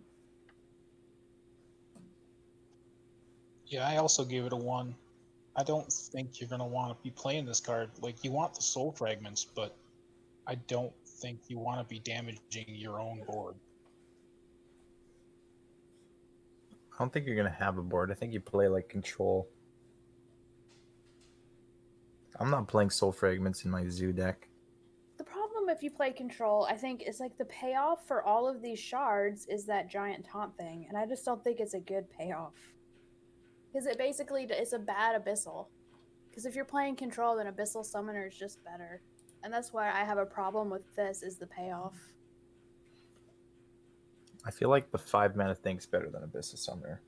This Summoner like requires you to have a large hand with like Quest Warlock, but this you can actually like play your cards on curve, like play your Soul Fragment cards, etc. And it comes down a turn early, and it's just a big taunt.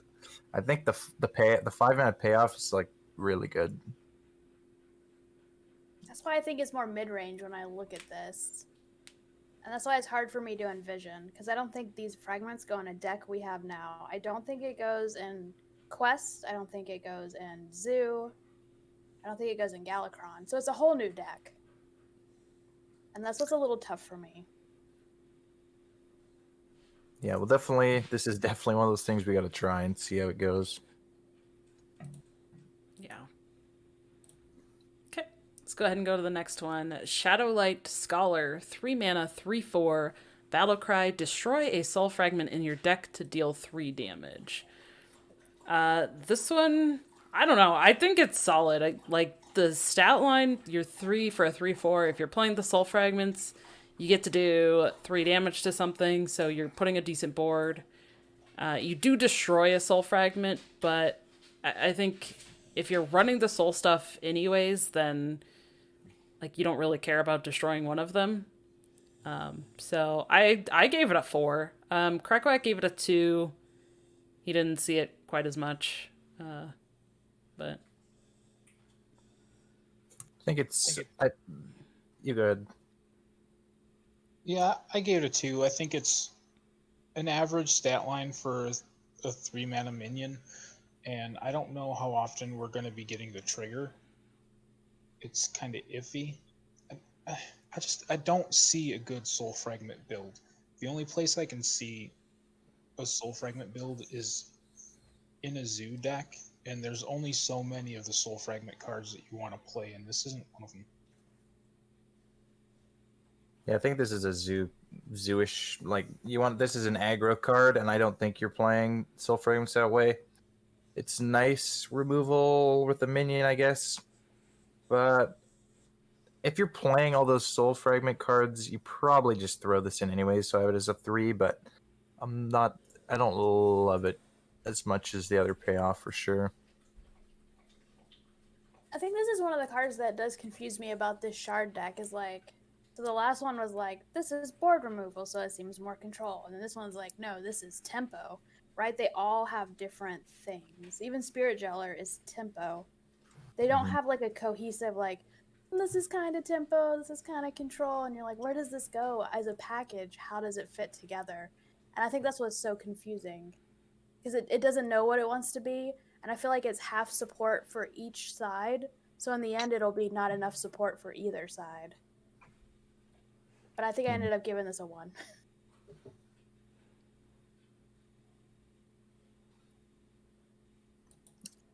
I feel like people are forgetting that Soul Fragments are just good in a control deck. Like, not even the payoffs are what you want, obviously, but like drawing Soul Fragments, just healing too is good. Like, Soul Fragments are just good in control Warlock. So I feel like you can definitely play it. I guess. I mean, Control Warlock already has a ton of heal. Yeah. We'll see.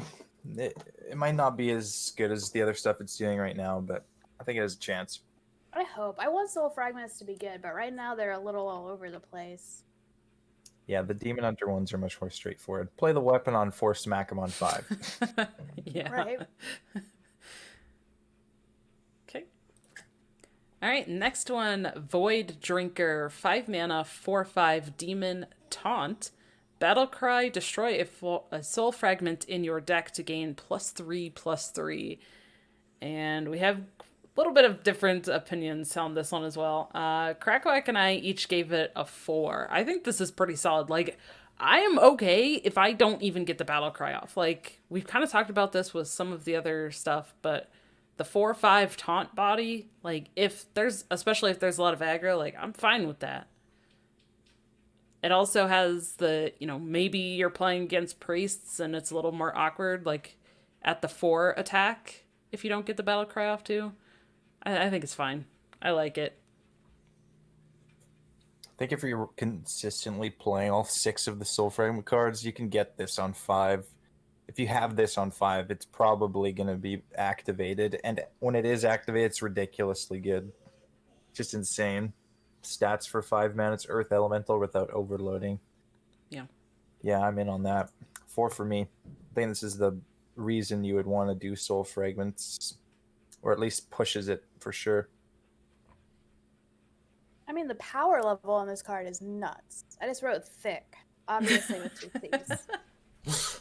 But I ended up giving it a 2 because I think overall the shard deck will be fringe as a whole unit. And I think you have to play all of the shards for this payoff, or most of them. And that's why I gave it a 2. Yeah, I also gave it a 2. I just don't think that there's a cohesive shard deck that we're going to be seeing that's anything more than like a deck recipe. Okay.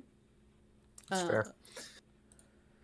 I do want to mention as well, the last several cards, like all of these soul cards, Itachi has been kind of just right in the middle. He set them all at 3. So. Way to sit on the fence, Itachi. He's with me. He knows what's up. All right. Next one here, Spirit Jailer, 1 mana, 1/3 Demon, Battlecry, shuffle 2 soul fragments into your deck. This one, yeah, Tachi gave it a 3 as well. I don't know, Crackwack and I really like this one, but I think it's like we're rating most of the shard stuff pretty similarly. But again, like a 1/3 on 1 seems pretty dang good to me. So We each gave it a 5. Yeah. I can This is almost go to a just 4.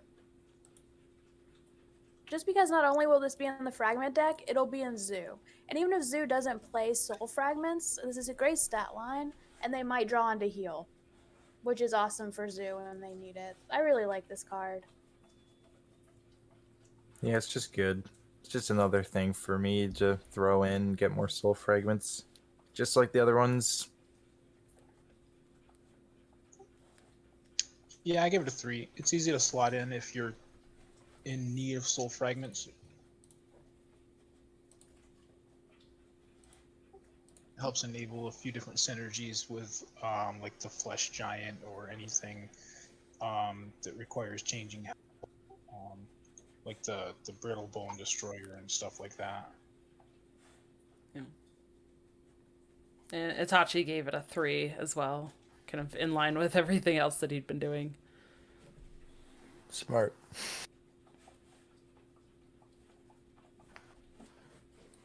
Okay. Let's go ahead and go to the next one. That is Archwitch Willow, 9 mana, 7/7, Battlecry. Summon a random demon from your hand and deck.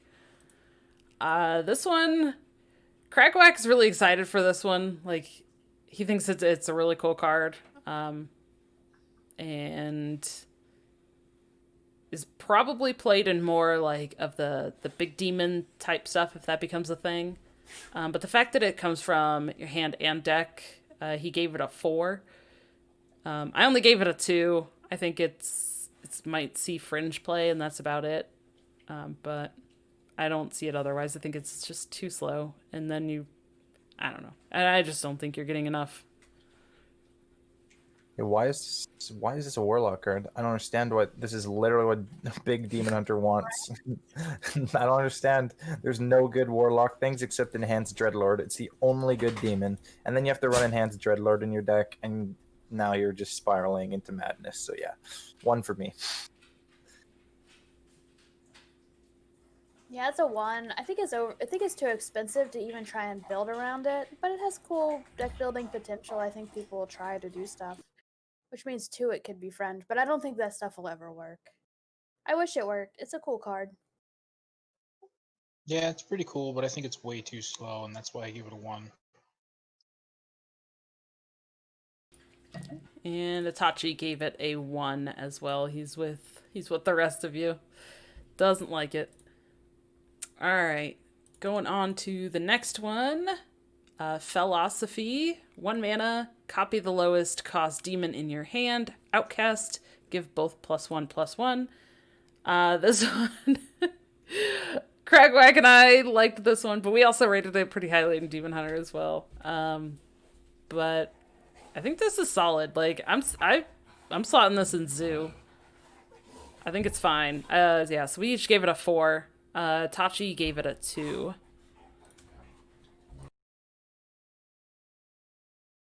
I think you just want to play 1-drops. Like I said for the Demon Hunter, that's just what I'm thinking. I'd rather just play a 1-drop than play a thing that makes me another 1-drop. So yeah, I got it as a 1. I just don't think I'll be playing it myself. It's like that cub card, right? Like adorable cubs or whatever. It's like you'd just rather play a 1. I wish this targeted, because imagine if you went turn 1, copy your Scrap Imp, turn 2, Scrap Imp, turn 3, Scrap Imp. It could be bonkers, but with it being random, I don't think it's as good. I gave it a 1. I gave it a 2. I think it'll see a little bit of play here and there, maybe, but I don't think it's good enough to really make it in any really good decks. Okay. Let's go to the next one. While the dogs crunch on their treats. Flesh Giant, 8 mana, 8/8, costs 1 less for each time your hero's health changed during your turns. This one, I don't know. I felt like it was pretty bad in Priest. I think it's a little better in Warlock, because I think you can fluctuate your health a lot more in Warlock than you can in Priest, but Crackwack and I each gave it a 2. I'm not really sold on it. I think it's gonna see fringe play, like in a deck that really focuses on doing this. I think it's gonna be kind of like the other, like Sea Giant, when it kind of was played in Zoo and then it fell off. Itachi gave it a 4. I think it. I agree that it was bad in Priest, but I think in Warlock it's a lot easier to discount this. Like you're life tapping a lot playing Zoo Warlock, and you play Flame Imps. You can play the Nephrosid Thrasher. It's a 3-mana 4/5. You can play Raised Dead. There's a lot of self-damaging effects.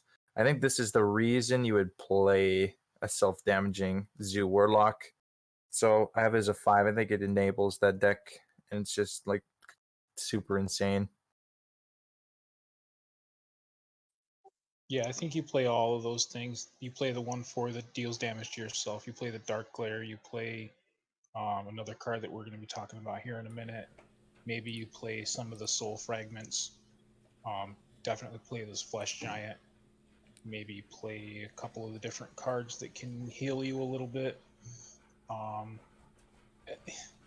You're going to get this out really early. I give it a 4. I also gave it a 2 with Dragon Rider. I think the Giants in general have been victims of power creep.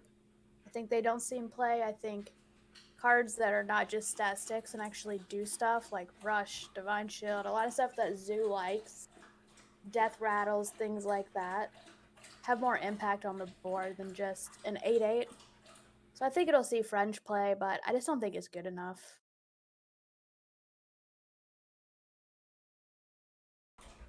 All right. Let's go ahead and go to the next one here. Disciplinarian Gandling, 4 mana, 3/6. After you play a minion, destroy it and summon a 4/4 failed student. This one I feel like is better in Warlock than it is in Priest. But I don't know if it's gonna be enough like to see play all the time. So I gave it a 3. Crackwack gave it a 2. Kind of fringe in like a certain deck. Tachi gave it a 4. I think this is the reason you play the. Like this is the ultimate reason you play this Zoo deck. Like, it just everything you play becomes 4/4s. Like all of your stuff is small, pretty much. It just seems so ridiculous. Like on turn 4, you play this even just as a 3/6. That's good stats for a 4-mana minion. It's hard to remove, and they have to remove it. Or you just play a bunch of 1-drops and they all become 4/4s instantly. And you can play stuff with Death Rattles that trigger off this, like eggs and stuff. It's just so many stats. I don't know why this is a 3/6. Like if this was a 3/5, would anybody be like, why isn't this a 3/6? No, it's just super like overstated for what it does. I just don't understand. 5 for me. Yeah. I think this one's going to get nerfed, actually. I think they'll probably push this down to a 3/5 just so it's easier to deal with, because it's going to be difficult to remove. And it's going to make massive boards the turn after it comes into play. I gave this one a 5. Yeah. Ooh, I guess I kind of have the hot take of 3. I think Gandling has a lot of anti-synergy, right? So you can't play Scrap. You can't. This doesn't go on Scrap Imp because you're nerfing the things you have. It has anti-synergy with Carpet, so you're not running Carpet, so you lose all your Rush minions. I just think it has so many. It's good with Death Rattle, but I don't know. There's so many cool techie things, especially if you're doing the self-damage one, right? Because then a lot of the self-damage one, you have like the 5/5 Rusher. Now that's a 4/4, no stats. You have the Eagle thing. What's the like the bird thing that goes in self-damaging Zoo? Vulture. Vulture, it lost its ability. There's so many cards that do cool stuff, and they're just going to lose all their ability. What about your Death Rattle, where you get rid of your Hand of Gul'dan? Like, well, I guess that would still work, right? Death Rattle. Yeah, that's really good with this. That would actually be really good. But I think there's a lot of synergies this competes with. So it would have to be its own deck. It just doesn't go into Zoo as is. I think it'll Right. be its own deck, and I don't think it'll be that great. Yeah, you definitely have to build the deck differently with this. Yeah. But I think it's worth it. This is another one that has really good flavor text. I don't know if we read it yesterday or not, but it says he doesn't grade on a curve, but on a sharp spike instead. Yeah. All right, let's go to the next one here. Bone Web Egg, 2 mana, 0/2, Death Rattle, summon 2/2/1 spiders. If you discard this, trigger its Death Rattle. This one seems pretty cool. Crackback and I each gave it a 4, and Itachi also gave it a 4. I don't know. I this is fine with a Zoo deck. If you discard it, like, you get the effect, so you're not even that bummed if you don't, if you have to discard this. You're just playing it out, and then you're getting rid of it with Evil Genius, or using it as with lackeys to buff it up or rush it in or something. If it gets buffed, I don't know. I think there's a lot of uses for it. And then the one we just talked about, if you're probably running this with Gandling, and then Gandling changes this into a 4/4. Does the Death Rattle still go off though? Actually, Yeah, it destroys it, not okay. transform. Yeah.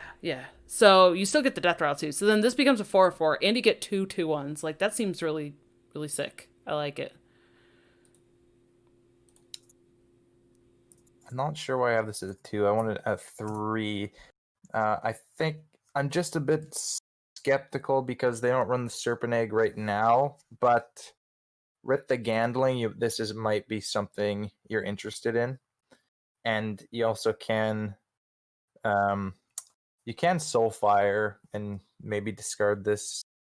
And honestly, sometimes 2 is the highest cost thing in your hand with the Matron and the Expired Merchant. Like, I've watched a lot of Zoo on Twitch, and a lot of the time 2 is your highest cost thing. There are a lot of 1s, so it's not that unlikely that you discard this. So I think it's okay. I agree. I have it at a 3 as well. I think it has really good Gandling synergy. But like you were saying, Neji, there's already eggs in the game that were in Zoo and had been taken out. So I don't think Zoo needs a whole lot of eggs unless it's running it with Gandling. So I gave it a 3. I gave this one a 4. But with some of this discussion, I was just thinking maybe there's a build where we see Gandling, but we can still see the Scrap Imps. They can go in the same deck, and we play all the eggs. We play Terran Gorefiend. We play the 2/1 with the Hand of Gul'dan and some other crazy crap. I think it's going to be really exciting. Egg Warlock. I'm making that day 1. I'm really stupid. I'm not surprised. That's what day 1's for, is stupid decks.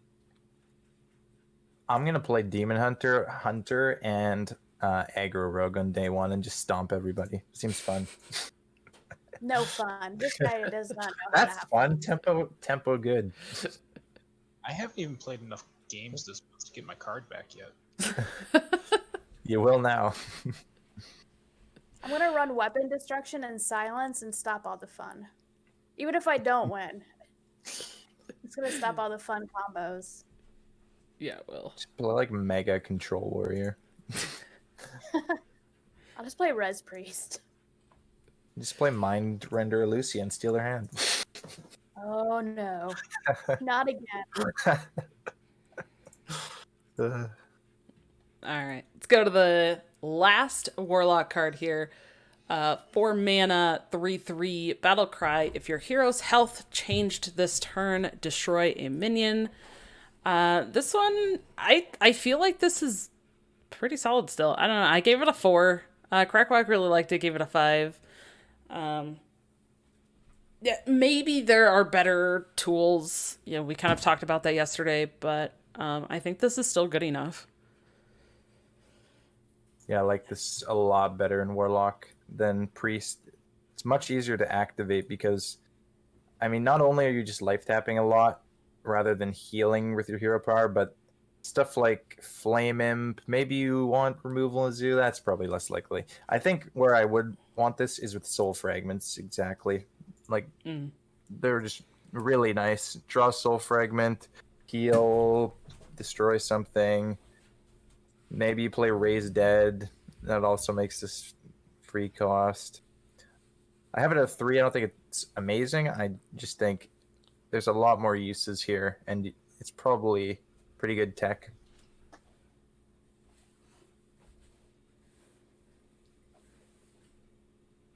I still just see it as a 6 mana 3/3 destroy a minion. That's why I gave it a 2. I don't think it's good enough yet. And then, like, if you draw a soul shard, yeah, but think of how many times you draw a bomb when you have tons in your deck. Never. I think it would just be in your Always. hand too much. Yeah. Yeah, you can't rely on the soul shard for this, but I still gave it a 4.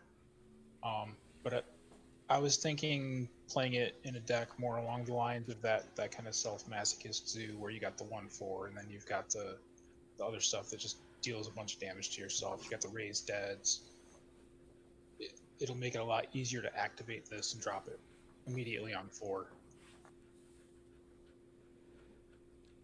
Itachi also kind of agreed with Christine. Itachi just rated it a 2.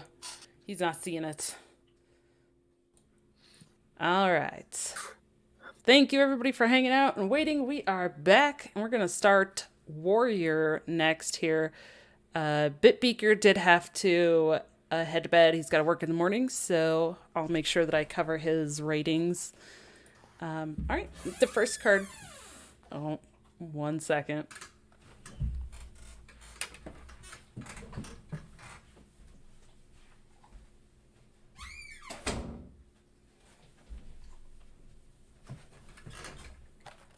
Creepy door sounds.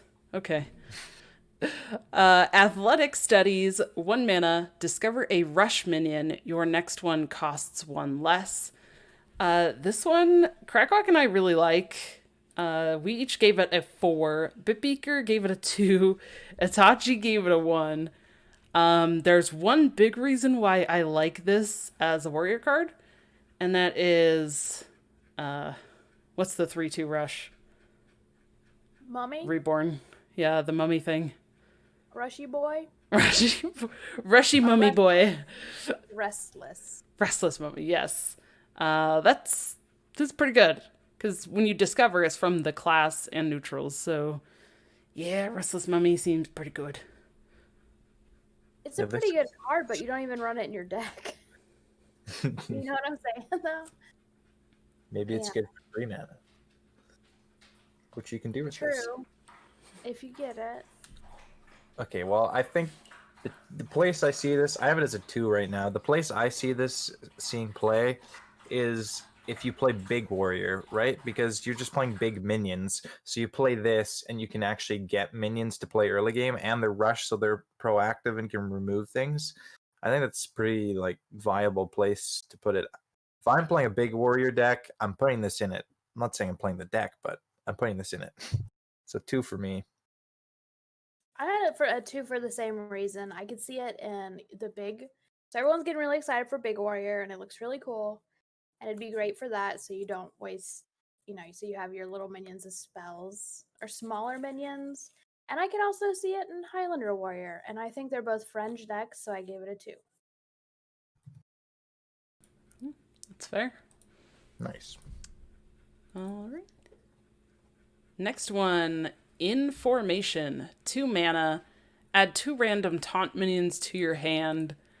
So this one, Crackwag gave this a 4, and his reasoning was he just really likes the taunt stuff, and he says he doesn't know if it's actually going to be played as much, but he really wants Taunt Warrior to be a thing still.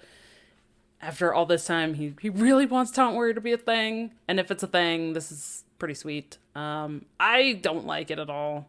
Really don't. I don't know. I gave it a 1. like, I guess it's good maybe if there's aggro, but in Warrior, then you're probably just already playing control-y type stuff that deals with aggro, so you don't want this. Yeah, this is hot trash. This is like worst card in the set. I'm not playing this. No. No. It is pretty awful. I gave it a 2, and I put Highlander Warrior ? Fringe. But I think it's bad. Real bad. Yeah.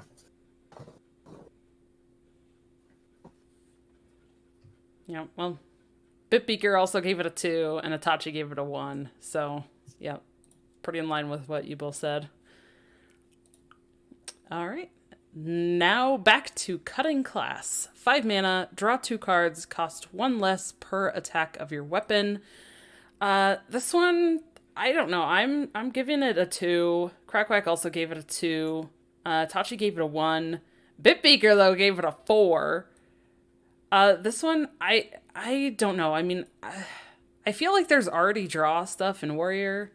I think this might be slightly better in Warrior than it is for Rogue, unless you're specifically playing that, like, buff weapon Rogue deck, but I still don't see it. I think you'd rather just, like, do Battle Rage stuff right now, and I don't know. I don't see it being good. Battle Rage. That's all I gotta say. Why would I ever play this other than Battle Rage? 1 for me. I put Pirate Warrior ? Fringe. I do think this could go in Pirate Warrior. I think it would work better than Battle Rage, and Pirate Warrior likes to have big weapons. So I think it could be Fringe in that deck. But it's kind of bad. I do like that idea, but yeah, don't know if Pirate War will be good. But that's a good catch. I would love to have Bitbeaker say why he gave this a 4. Hopefully it's Pirate Warrior. I mean, he was pretty high on it earlier, though, wasn't he? No, that was Neji. Oh, no, not Neji. Oh, that was Itachi. Itachi, yeah. Oh, Like well, why did 6 in Rogue. I Bitbeaker had a 1 on this. Wait, why did he rate it so high here, then? Bitbeaker, what the heck? Madman. All right. Well, maybe, you know, I love that we have contradicting opinions, though. It's a great. Okay. Well, then let's go ahead and go to the next one. Commencement. So let's talk about it for Warrior. 7 mana. Summon a minion from your deck. Give it Taunt and Divine Shield. This one, I like it a little bit more in Warrior than I do in Paladin. So I gave it a 3. It's kind of like, maybe it's added in if, like, yeah, the big Warrior thing is in play, or I don't know. It doesn't fit with a Warrior deck that I feel like is common right now. Like, you don't want to pull out your like, what, Armor Smith or something and give it Taunt and Divine Shield? Like, yeah, or your Skipper. Like, that would feel really bad. Crackwack likes this pretty decently. He gave it a 4. But again, I think he's going on, like, more control and bigger things. Bitbeaker gave it a 1, and then Itachi gave it a 3. So we are all over the place here. Yeah, I had a 1. I'm putting it to a 2 because, I mean, if you're playing Big Warrior, you have to play this as, like, the good card in the deck, so sure. But I don't think Big Warrior is going to be good. Everyone keeps telling me it's going to be insane. I'm like, what? How? Yeah, I'm with you. But, yeah. This is definitely in the deck. I have it at a 2. It's only for Big Warrior. I hope it's good, but I think it's a Fringe deck. But it can get Rattle Gore. Oh, yeah. Oh, yeah, that's great. coming up. Crackwack really liked that one, so I think that's also why he rated this higher, too. All right. Let's move on to Coerce. 3 mana, destroy a damaged minion, combo, destroy any minion. This one, again, Crackwack and I rated it a 4. I think we really like it. Bitbeaker gave it a 1. Itachi gave it a 1. I'm okay putting this in.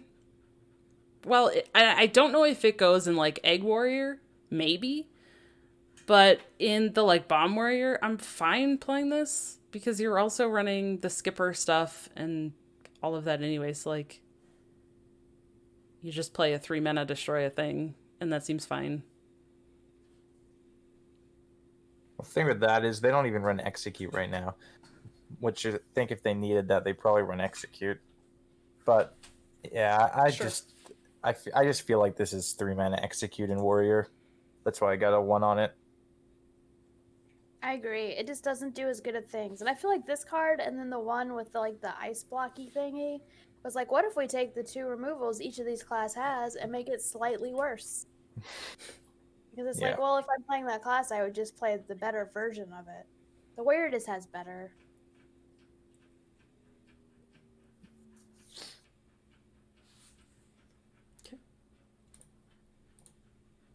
All right.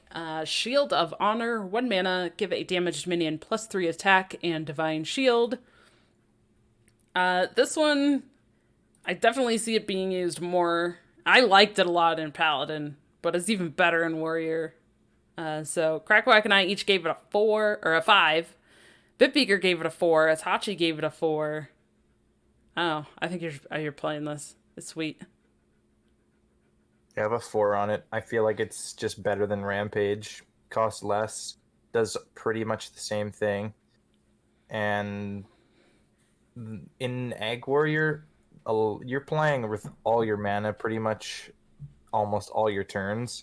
And having 1 extra mana for these like skipper combo turns or even just like copying turns is huge. Like you can now play Warmaul on 3 and Inner Rage, Shield of Honor, Bloodsworn on 4. Oh my god, that's insane. Like before you had to Rampage and I mean before sorry, you had to just Inner Rage and copy and you would never wait for the Rampage because it was too late. But yeah, now it's just now you just play this with the Bloodsworn sometimes and you get like the mega high roll. I think it's just better than Rampage for the deck, and that's like one of the best decks. I have it as a 4, not a 5, because I don't think Rampage is like a 5-star unreal card. It's just really good in the deck, so yeah, 4 for me. Also 4. It's just so good. I think it is better, like you were saying, than Rampage.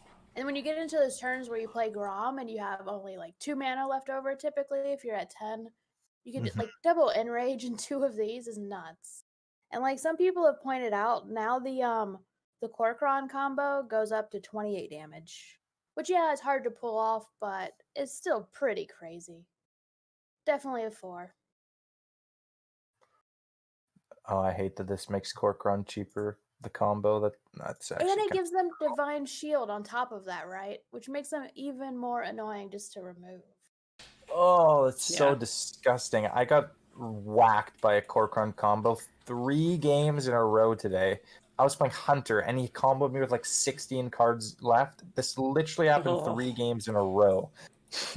They went like Gross. they went for the 18 damage combo, but now they 20. can do it. It's just it's 18, right? Oh, this one should be 28. The Corcoran combo? The Corcoran with Rampage, I Yeah. mean 18, yeah. But yeah, this is way more. Oh, why game? I actually just can't play like regular control decks ever now. You just die instantly to this stupid deck. Make sure you're always at 30 health. Whole game. Yeah. Oh, no. All right, let's go on to the next one here. Reaper's Scythe, a weapon, 4 mana, 4 attack, 2 durability. Spell Burst also damages adjacent minions this turn. This one seems decent. I gave it a 3.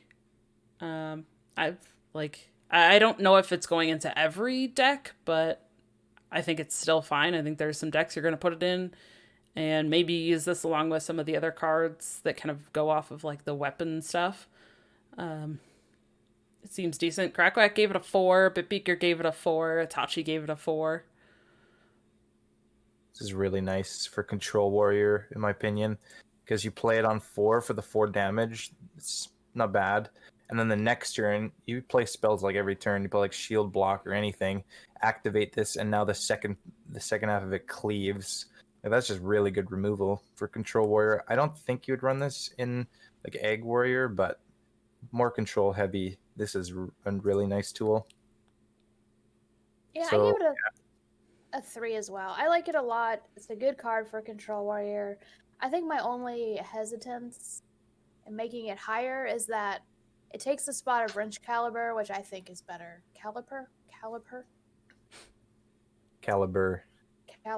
Wrench Caliber, which I think is a better card and stops like Highlander. I think that's the problem. There's just so many good weapons and warriors. Like, oh, this one's good, but is it good enough? Mm-hmm. Let's go ahead and talk about the next one. That is Lord Barov, 3 mana, 3/2, Battle Cry. Set the health of all other minions to 1. Death Rattle, deal 1 damage to all minions. And this is one of the rare cases where we all agree. Every single one of us gave it a 5. Yeah, every single one of us gave it a 5. Like, I think we all rated it still pretty highly in Paladin as well, but like it feels even better in Warrior, I think, because like especially with the skipper stuff right now, like you just play this, or even, well, you play skipper and then this, right? And then everything dies. Play this then skipper, I think. Because if you play, well, you still have to play another minion then after that to trigger the skipper. that is true. But yeah, you could still do that. I mean, you could even do it on 5, like with this skipper and another 1 cost, which isn't that difficult to do. I think there's already a lot of turns where you do stuff like that. Yeah, this just kills your skipper. If you play it after, it'll kill the skipper too. But yeah, either way, it's good. 3 mana. This is like stupid good in Control Warrior too. yeah. Not just the other warriors, but oh, it's just so efficient for like nothing. You can't deal with the big minions in Egg Warrior. That's like their big fault, is they can't get through just like a bunch of big things. Well, Yeah. now you just kill them all. Nice. And let's just make that deck even more, even better. Yeah, it's a 5. It's just so good. It slots in easily. It goes in every warrior. I saw one interesting thing that I think No Hand said was like if you played this and then Terran Gorfiend. So Yeah, their board would die and it would save your board. So it wouldn't even have like much of an effect. Your board would come back a little more buffed, which is an interesting concept. So it could easily go right now into any warrior deck we have. Very good. Yeah. I also like the fact that like even if you have to play this in a like let's say less than ideal situation, if you're not really able to deal with a lot of whatever they're doing, or let's say you play for the battle cry and then like 2 turns later or something, then the death rattle goes off, you can still use the death rattle to your advantage in like dealing a damage to your own stuff to trigger like all of the buff effects, right? To now use the, what was that card we were just talking about? The Shield of Honor. Like, because now you have a damaged minion and now you can buff your stuff. Like, there's so many applications. It's just so crazy to think. Like, think how many times you play a Highlander deck to play Zephyrus, to play Twisting Nether. And this is like Twisting Nether where you get a minion. Right? It's just so crazy. Yeah, this is like stupid good. Yeah. If you watch Trump's reveal video on this, it's hilarious.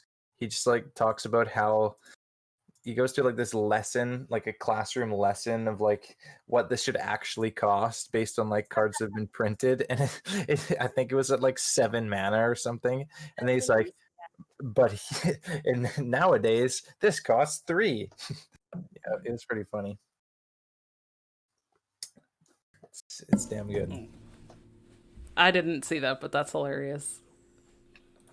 Yeah, hilarious. it seems really good for, I mean, it dies easy, but okay, then you get the death rattle effect, and yeah, seems good. Oh yeah. All right, let's go ahead and talk about the next one here. Dr. Krastenov. We already talked about it once tonight, but 5 mana, 4/4 rush. Whenever this attacks, give your weapon +1/+1.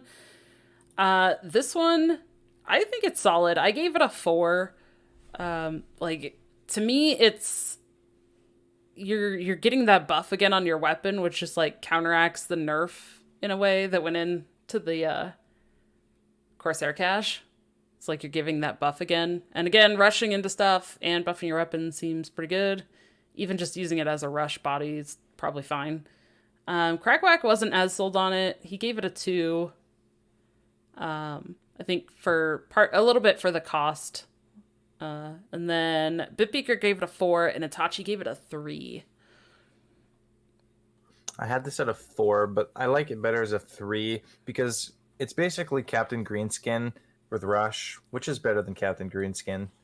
But Captain Greenskin was a tech card that you would play when the meta was slightly slower. You're playing Captain Greenskin, and just in general, that's when you would play. It's not very good against aggro, obviously. And this could actually do something against aggro because it's Rush, but I still think it's more of a tech card, so I'm gonna keep it at a 3 here. Yeah, I have it a 3. It is better in Warrior for sure. I will say what I said earlier. It needs 5 attack. If this was 5 attack, it'd be a 5. No matter its health, it needs 5 attack. But I think wrench calibers are so good. It's much better in Warrior, giving that an extra bomb. And then also there's combos where like you could Bloodsworn it, which would be kind of cool and interesting. So yeah, I'll give it a 3 tech. Yeah, I think this is better in Bomb Warrior for sure. Yeah. Okay. The next one, Playmaker, 3 mana, 4/3. After you play a rush minion, summon a copy with 1 health remaining. This one, Crackwack and I really like this one a lot. I gave it a 4. Crackwack gave it a 5.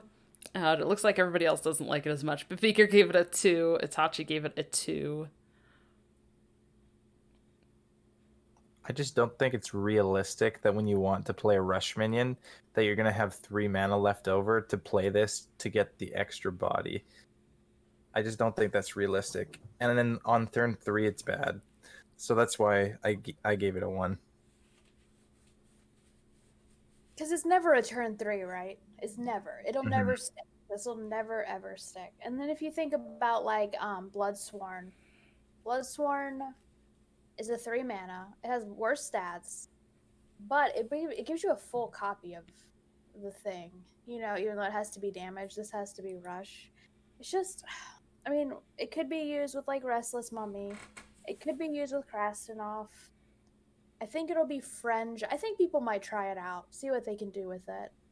I just think it's too slow. Mm-hmm. Okay. All right. Next, Ceremonial Maul. 3 mana, 2/2. Spell burst. Summon a student with taunt and stats equal to the spell's cost. This one, again, I think we have some differing opinions here. I think it's fine. Like, I gave it a 3. I think you could still use this. There, even just getting like a 4 or 5 statted taunt seems fine to me. And then if you're still playing this with like Corsair Cache, it's still like the same stats as some of the other weapons. Krakowak gave it a 4. Bitbeaker gave it a 2. Itachi gave it a 2. I feel like I had a 1 on it. I'm going to put it to a 2 just like Commencement because, again, I think it only fits in Big Warrior. And if you're playing Big Warrior, you're going to play this. Otherwise, it seems trash. You don't have any... There's like no spells that you play that combo with this in Ag Warrior. So that wouldn't be anywhere you play it, and I don't see any other Warrior decks being played. I agree. I have it at 2 for Big Warrior. Things like Commencement and things like that. It's fringe. Take a shot every time I say wrench caliper because it's just you would never play this in any of the current decks. You would never play it over that or Livewire Lance or Angar, right? It's just not as good. But it could go in Big Warrior, so a 2. Okay. Next, Steel Dancer, 4 mana, 4/4. Battlecry, summon a random minion with cost equal to your weapon's attack. This one, I don't know. I'm not really sold on this one. I wasn't in Rogue either. I gave it a 2. Crackwack gave it a 2. Bitbeaker gave it a 2. Itachi gave it a 4. But he also liked it a lot in Madman. Rogue, too. I think it's In Fringe. Rogue, you have buffs. Yeah. Like, I thought this was bad in Rogue. This in Warrior, this is... There's no way you're playing this. This is not what you want in Warrior. You want stuff that combos with your skipper. I'm not playing this in any deck. Hard one. See you later. I think it's better in Warrior than it is Rogue. I think you have higher statted weapons and you play more of them. I think my biggest thing, like when Watachi was talking about this, I don't like stat sticks. I think nowadays the meta has shifted. It has to do something. Like you have to do something broken now. You can't just play a stat stick. It's not good enough. And I know he loved the stats, but I just don't think it's good enough. And I ended up giving it a 3 for tech. Seems like all three of us agree. Okay. Next one, Troublemaker, 8 mana, 6/8. At the end of your turn, summon 2 3/3 ruffians that attack random enemies. This one, okay, I want to hear Neji's reasoning because it looks like Neji and I agree, and then everybody else agreed. I don't like it as much. I think it's slow. I gave it a 2. I don't know. Like, I feel like this is one that maybe, again, yeah, like a 2 if that, like, big warrior thing is popular or whatever, you're putting it in that, sure. Other than that, maybe this is one that you just like getting off some random effects, but I'm not playing this in my deck other than that big thing. Crackwack gave it a 5. Bitbeaker gave it a 4. Itachi gave it a 4. Okay. I will say, this one pained me to give a 2. Like, I feel like this card doesn't deserve a 2. Because it's like, it's really good. It's better than Ragnaros. Like, it's way better than Ragnaros. It's an 8 mana 6/8 that does 6 damage to your turn, and it's in minion form, and this thing can attack. There's no question this is infinitely better than Ragnaros, which was Hall of Fame, by the way. But I just don't think the meta or the game, like, I don't think you can play this. Besides the big warrior, obviously, I don't think you can actually play the better Ragnaros still. It pains me because this card, it's good. It's just I still don't think you can play it, so I have a 2 on it. I was close to a 5. I love this card. I love it. Even out of Big Warrior, I think it could go in Control Warrior. Like it is like Ragnaros. It's so good. It's so good. I love it. I think it'll see play. I hope so. But it's also one of those in my head. I'm like, this could be terrible. I think I just love it. 4.5. I do, yeah. I think this card could be good, but I just don't think it is. I don't think you can play it. Besides Big Warrior, it's insane there. Okay. Let's go ahead and move on. This is the last card for Warrior. Rattlegore, 9 mana, 9/9, Death Rattle. Resummon this with -1/-1. Okay. So this one, I think we have one fan of the like big warrior. Crackwack gave it a 4. I gave it a 2. Bitbeaker gave it a 1. Itachi gave it a 2. Yeah, I'm not sold on it. I think it's just too slow. Crackwack really likes that it just like it keeps coming back. And he said he likes just annoying his opponent. And that's why he likes it a lot. First off, John, could you read the flavor text, please? Oh, absolutely. Says, he looks bad now, but he was pretty handsome in his 2020s. Yes. Oh no. It is pretty good. Yeah, that's funny. Okay, yeah, this is too slow. This is actually good in Control Warrior. Like, this is just something you can play, and it fights for board forever. Yeah. But, it's just... It's just big, and it doesn't do anything when you play it, and those cards typically don't see play. But if you get this on the board, and they can't kill you, wow, this could be pretty scary. You just kind of have to avoid this forever and never deal with it, unless you have hard removal, obviously. Transform removal. Or silence, I guess. Then you still have the one body to deal with. Yeah. So this is a 45-45. I don't know if any of you have done the math on this. It's a I have not. 45-45. I have a question mark math emote for a reason. I don't do the math. True. Someone else had to tell me I can't do it. But you know what I was thinking would be the funniest situation is if you play this and it gets soul mirrored, and then you guys just keep going back and forth until it's down to a 1-1. But I gave it a 2. Commencement, Big Warrior, Fringe deck. I think that's where it'll see play. I think it's cool, but I don't think it's good enough. Yeah, this is... If somebody ends up killing this, like, 9 times, then screenshot and send it to me. Because it's not going to happen. I want to see a 1-1 Rattlegore. That's the dream. I like how it just screams Rattlegore every time it comes back. Oh, does it? That's hilarious. Oh my God.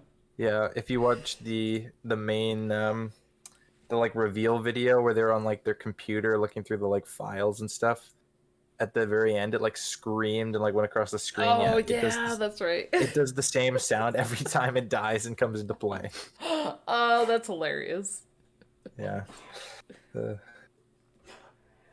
Subdue. Now they said that enchantments don't work that way. They said if you subdue it, it'll come back as an 8/8. I saw that on Twitter. Yeah. Which doesn't make that much sense to me, because if you just read the text, then yeah. Well, that is weird. But yeah, that I don't know. That's weird. Oh, big raid. Oh, Man, Regis. it's a legend.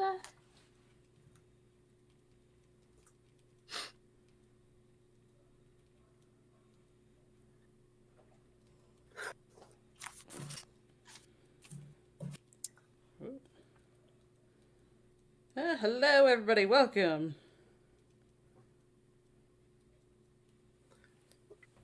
Well, we just wrapped up Warlock. Wow. What was I going to say? Warrior. Yeah, we're getting to that delusional point in, I think. We've been talking for so long now, my brain's mush. So let's talk about neutral cards. Because why not? All right, so the first neutral card here, Intrepid Initiate, 1 mana, 1/1, spell burst, gain +2 attack.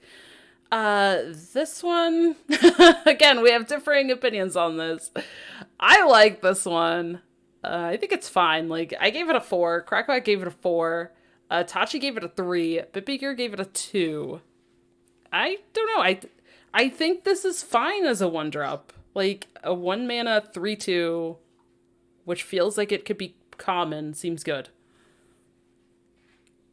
Yeah. I don't like it. I have a 1. I can't see anywhere I'm playing this. Like, you have to... I just don't like early minions that I have to play a spell to make playable. Like, as a 1 mana 1/2, this is really bad. And if you're playing a tempo deck, you're not playing spells in the early game. You're playing minions. So I just don't see how you could play this. The only place I see this potentially is Tempo Mage, because you're playing like magic tricks and stuff anyways. So maybe you just want an early body to fight for board and you trigger it super easily. But also on the coin, this is... I guess you can use spells that turn, but I mean, if you just play this on 1 and you're on the coin and you don't use it, like coin that exact turn, then it's just getting free traded into, and it feels bad. I'd say most decks that want a consistent 1-drop aren't very spell heavy. I would say I'd rather run Battle Mage, because I think it's much more consistent and doesn't have like, you have to do this for it to have good attack. So I also gave it a 1. Okay. All right. Next one, we have Sneaky Delinquent, 2 mana, 3/1, stealth, Death Rattle, add a 3/1 ghost with stealth to your hand. This one, I see it seeing some fringe play. Like, maybe this gets added into, like, Rogue, if you want another, like, early stealth thing. Or if there's, like, Death Rattle synergy things that you want, I guess. But other than that, I don't think it's that great. So I gave it a 2. Crackwack gave it a 2. Bitbeaker gave it a 1. And Itachi gave it a 2.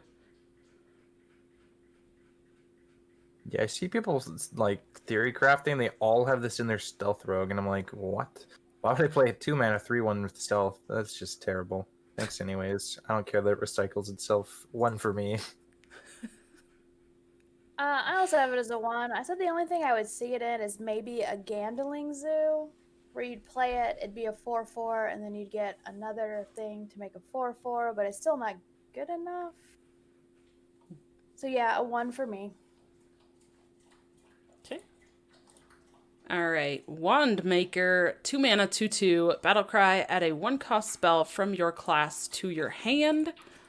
This one, yeah, I don't know. I guess if the 1-cost pool is like really specific and you're looking for a certain thing, it might see play, kind of like the dragon is seeing play right now, the Spellkin. But I gave it a 1. I'll continue this. I think Don had to mute for the dogs. But yes, this I personally don't like this as well. I think it's a 1.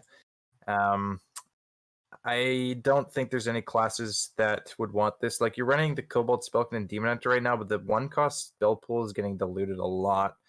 You don't just like get Twin Slice a third of the time anymore. So I'm not playing this in any of my decks. 1 for me. I agree with everything you said. 1, they ruined the Demon Hunter 1-drop spell pool. I'm a little sad, but just a Yeah. 1. I don't want philosophy without demons in my hand. Why philosophy?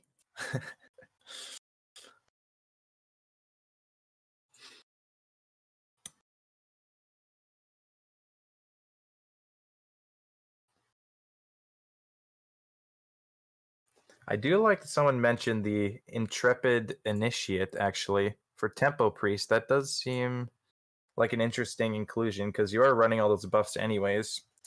I was thinking for that deck, you could actually run the Hot Air Balloon, because you want more health on your stuff. So it's a 1/2, you buff it, and it just keeps gaining more health.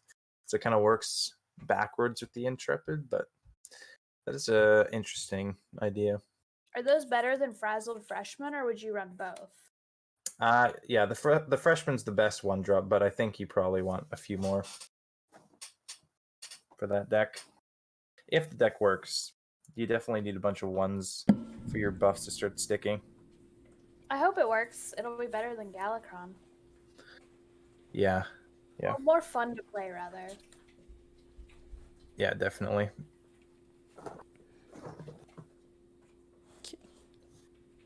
Is Dawn back yet? I am back, yes. Okay. Thanks for covering. Sorry Welcome about that. back. No, all good. But yes, actually, Christine has a wonderful idea. So sorry I didn't see it sooner. But thank you everybody that has been hanging out from Regis's channel. I really appreciate you being here.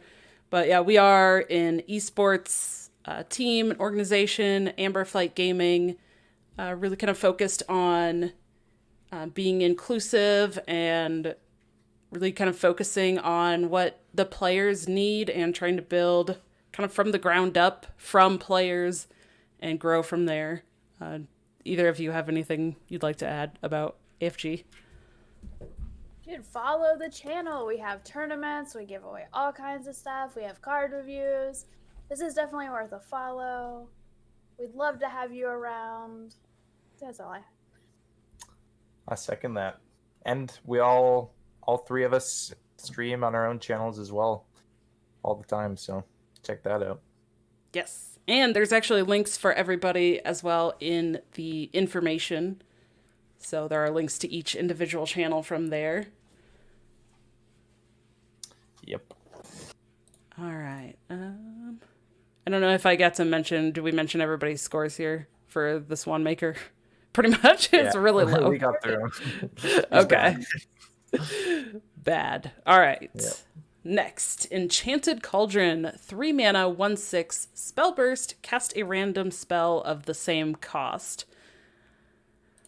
Okay, so I guess we'll start out with the kind of odd rating. Crackwack really liked this. He gave it a 4, but he likes the randomness, and he was like, this is a really fun thing. But we had also played that, what was it called? The Yogg-Saron's Servants or something? Whatever that was during the, during the pre-release event. Like, you played a minion and then it casted a random spell. Oh, that's my favorite Tavern Brawl. Yeah, so he really had fun with that. He likes that kind of stuff, so he gave it a 4. I gave it a 2. Bitbeaker gave it a 1. Itachi gave it a 2. Yeah, it's just not practical. I got a 1 on it. You're not playing this in any of your decks. It's cool, but nah. Yeah, it's a 1. It's sad because these kind of cards look super fun, but they never make it into decks. Yeah. I mean, is there any value in placing this in a deck where you want to buff just because it has good stats? Like, I don't even think that's enough, right? No, it's like Trick Totem, but bad. The Trick Totem was already bad, so this is like double bad. It's like a magic carpet that doesn't do anything great, Yeah. right? Like Yeah. 1/6. Yeah, I like the art. Looks cool. The art It's is cool. art. Looks like Disney. Yeah. All right. Let's go to the next one. Divine Rager, 4 mana, 5/1 elemental, Divine Shield. Yeah. I think Crackwack has the highest rating with a 2. And he said he only gave it a 2 because it does have the Divine Shield, which makes it slightly better. But I gave it a 1. Bitbeaker gave it a 1. Itachi gave it a 1. Boo. Yeah, if this cost 3, it'd be unplayable, so it's a 1. Oh, this is a 5. It keeps the meme alive. No, it's a 1. It's a meme. Yeah. Okay. I feel like this is how the neutrals went with the last set too. We were just like, yeah, it's not good. All right, There's next. some good Like, ones, though. Yeah, There's there are good- some interesting ones later on. there are, yeah. All right, next one, Fishy Flyer, 4 mana, 4/3 Murloc, Rush, Death Rattle, add a 4/3 Ghost with Rush to your hand. Okay, this one we've got some differing opinions. Of course, why is it always me? It's always me. So Crackwack gave it a 2, Bitbeaker gave it a 2, Itachi gave it a 1. Crackwack was saying he just doesn't really like a lot of this, like, put the thing, like the death rattle, put it back in your hand. It's like, it didn't really like that. I gave it a 4. All right. This is a decent body. It's Rush, and it's a Murloc. Murloc! Like, you're playing this in Murloc Paladin, right? You're playing this? No. You're playing this in a warrior that's going off of that Rush stuff? Like, with that playmaker, then you summon keep this mentioning bad with cards. right? I know. That's okay. You know, there's gotta together. Yeah.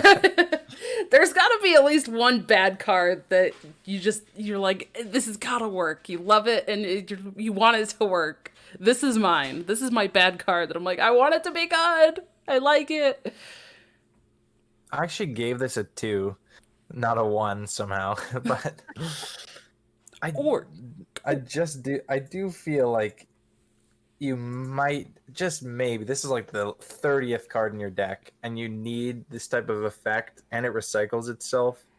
Maybe, but this is very close to a 1, but I'm gonna keep it as a 2 because I think it's slight potential. I gave it a 2 mainly because it says Murloc and it has synergy. But I did hear about a combo with it. There's a combo. So you say you play Scargill, which is the 4 mana. Your Murlocs cost 1. Ready? You Ooh. Scargill. This isn't for Paladin though, so don't be as excited, Don. Oh. So then you bloom, and then you play this. You rush. It dies. and then you play another one. So you pretty much just got an 8/6 out of this combo. Oh, it's so bad. It's still a 2. I'm sorry. What about getting this off of Murger? Well, probably the Prime. You play Murger Prime, and then you get this. I mean, sure, yeah, that's like one of the high roll options, but then you're running Murger. This will be a new fish flinger, right? Oh. Giving your opponent a rush would be kind of annoying, actually. This would be an actual useful one that you would get off a fish flinger. And True. you can get it off of the angling rod now, too. Oh, yeah. I think it's cool that it's in the Discover, but I might not include it.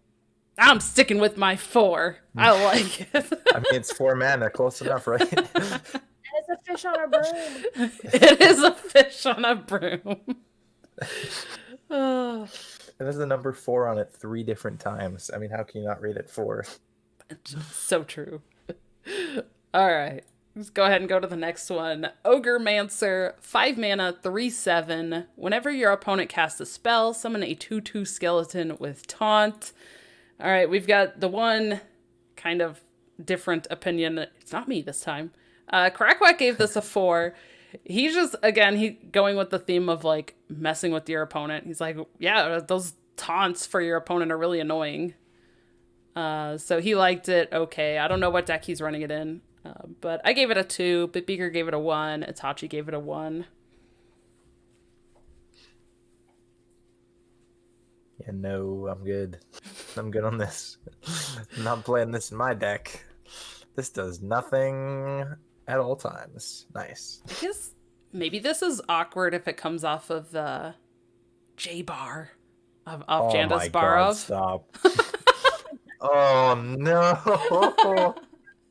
Why do you do this? I You just- have to come You up always have with to the... bring up the things that just make me like. Well, not just you and Christine. Christine had the one with the Shield of Honor hitting those Corkrons.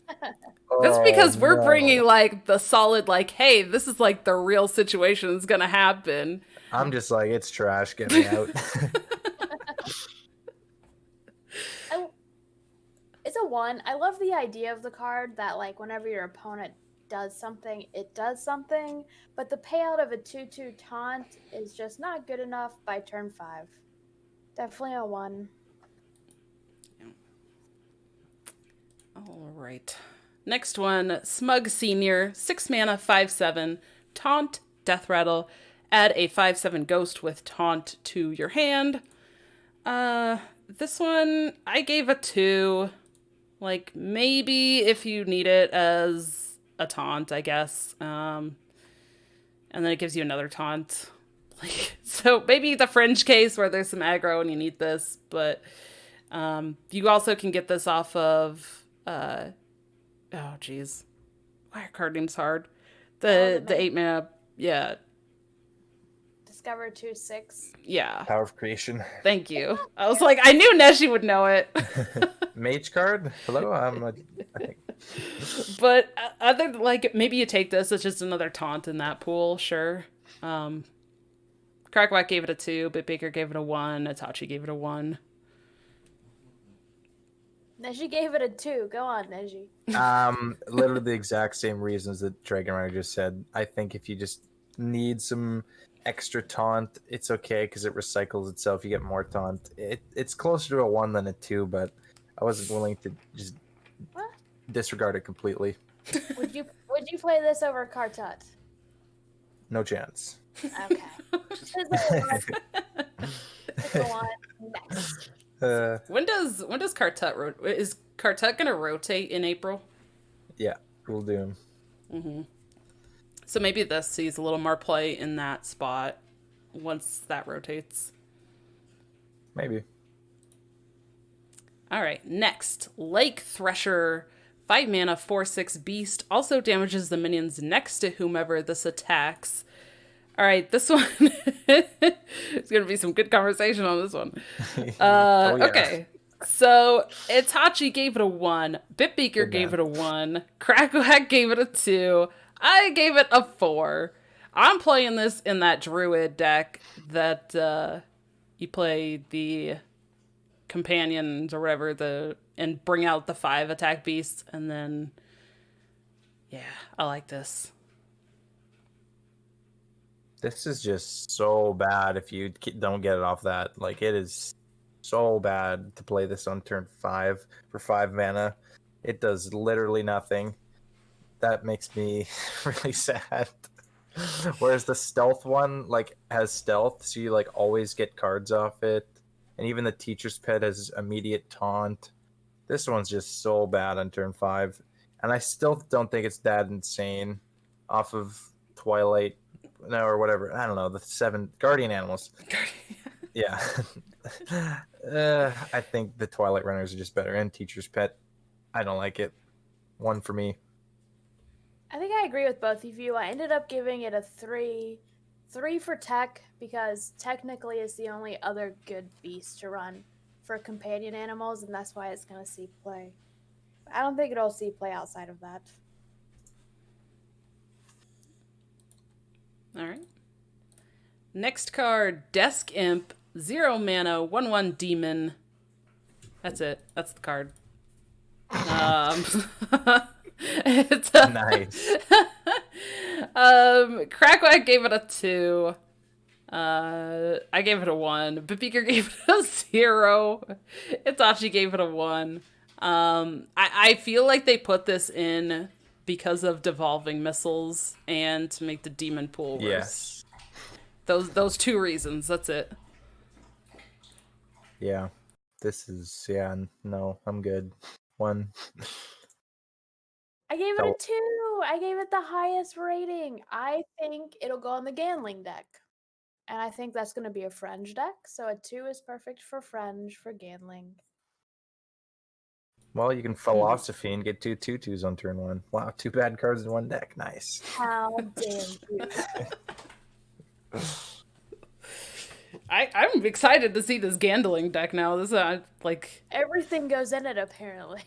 All the bad cards. Not this. This does not go in the deck. Nah. And the penguin card. What's the penguin? Snow Flipper Penguin. Yes. We need more penguins. Is that even? That's not even in standard anymore, is it? Oh, no. Okay. No idea. This, I'm actually happy this exists. Because I never play stuff that says random demon. All my opponents do, so if they roll lower, I'm good. If they roll a desk. Yeah, I'm good. You can just Galakron into 4 of these. That seems good. Warlock Galakron into a desk imp, I'd probably just concede. I'd be like, I'm out. This is done. I saw somebody on Twitter, I can't remember who it was, they said, like, lowest roll Galakron of all time. It was 4 imprisoned Ganargs.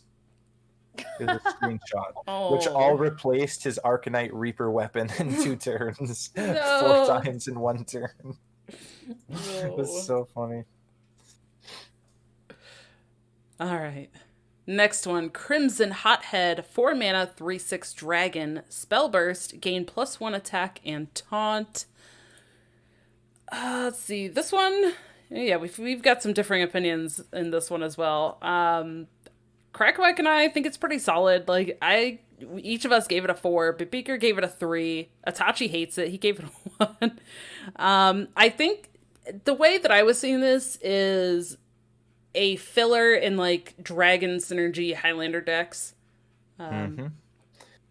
Which is the biggest place I see this. Or, again, maybe teching it in if you need a little bit more taunt against aggro. I agree for the exact same reasons and rating. Wait, I did have a 3 on this, right?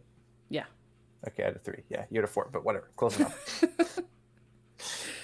I think the dragon tag makes it a little better. Like, if it's just a 4 for a 3/6 spell burst, like, but you can at least use it with dragon stuff too, and it makes it a little better. Yeah, if this was not a dragon, I'd have a 1 on it. I have a 1 on it. I'd rather run Fairy Dragon in that slot all day, every day. I think it's so close, though. I don't think it's bad. I think it's so close to being good. It's just like a few stats away from being playable. but unfortunately it's just completely unplayable because of that. So I gave it a 1. It might be. But you're playing Gandling decks. Gambling Ooh, deck? this and gambling? Oh, maybe. Wait, what? No. Gandling is the same stats, right? Isn't it a 4 mana yeah. 3/6? It's a 4 mana 3/6. I mean, I guess the payoff is a little bit better, but A bit better. A little. I like 5/4/4s on turn 5. okay, talking Or about you can bad get cards, one you have attack to and taunt. I play. mean, both are pretty similar. You have to play worse cards in your deck though to get the payoff, right? Like, Okay, what decks need dragons? This is okay. We'll go through this. What decks need dragons? All right, I'm Hunter. tossing this down to a 1. I'm out. This one, Hunter, this is trash. This is actually trash. I'm out. You track. Yeah, I can't think of a deck anymore that I want this in. This is funny. oh, all right. Let's go to the next one. Another dragon. Plagued Proto Drake, 8 mana, 8/8, Death Rattle, summon a random 7 cost minion. Krakawak and I each gave it a 2. Like, maybe see some fringe play if you need a big thing, like maybe in that big warrior or something, I don't know. Or in a Death Rattle style thing. Bitbeaker gave it a 1, Itachi gave it a 1.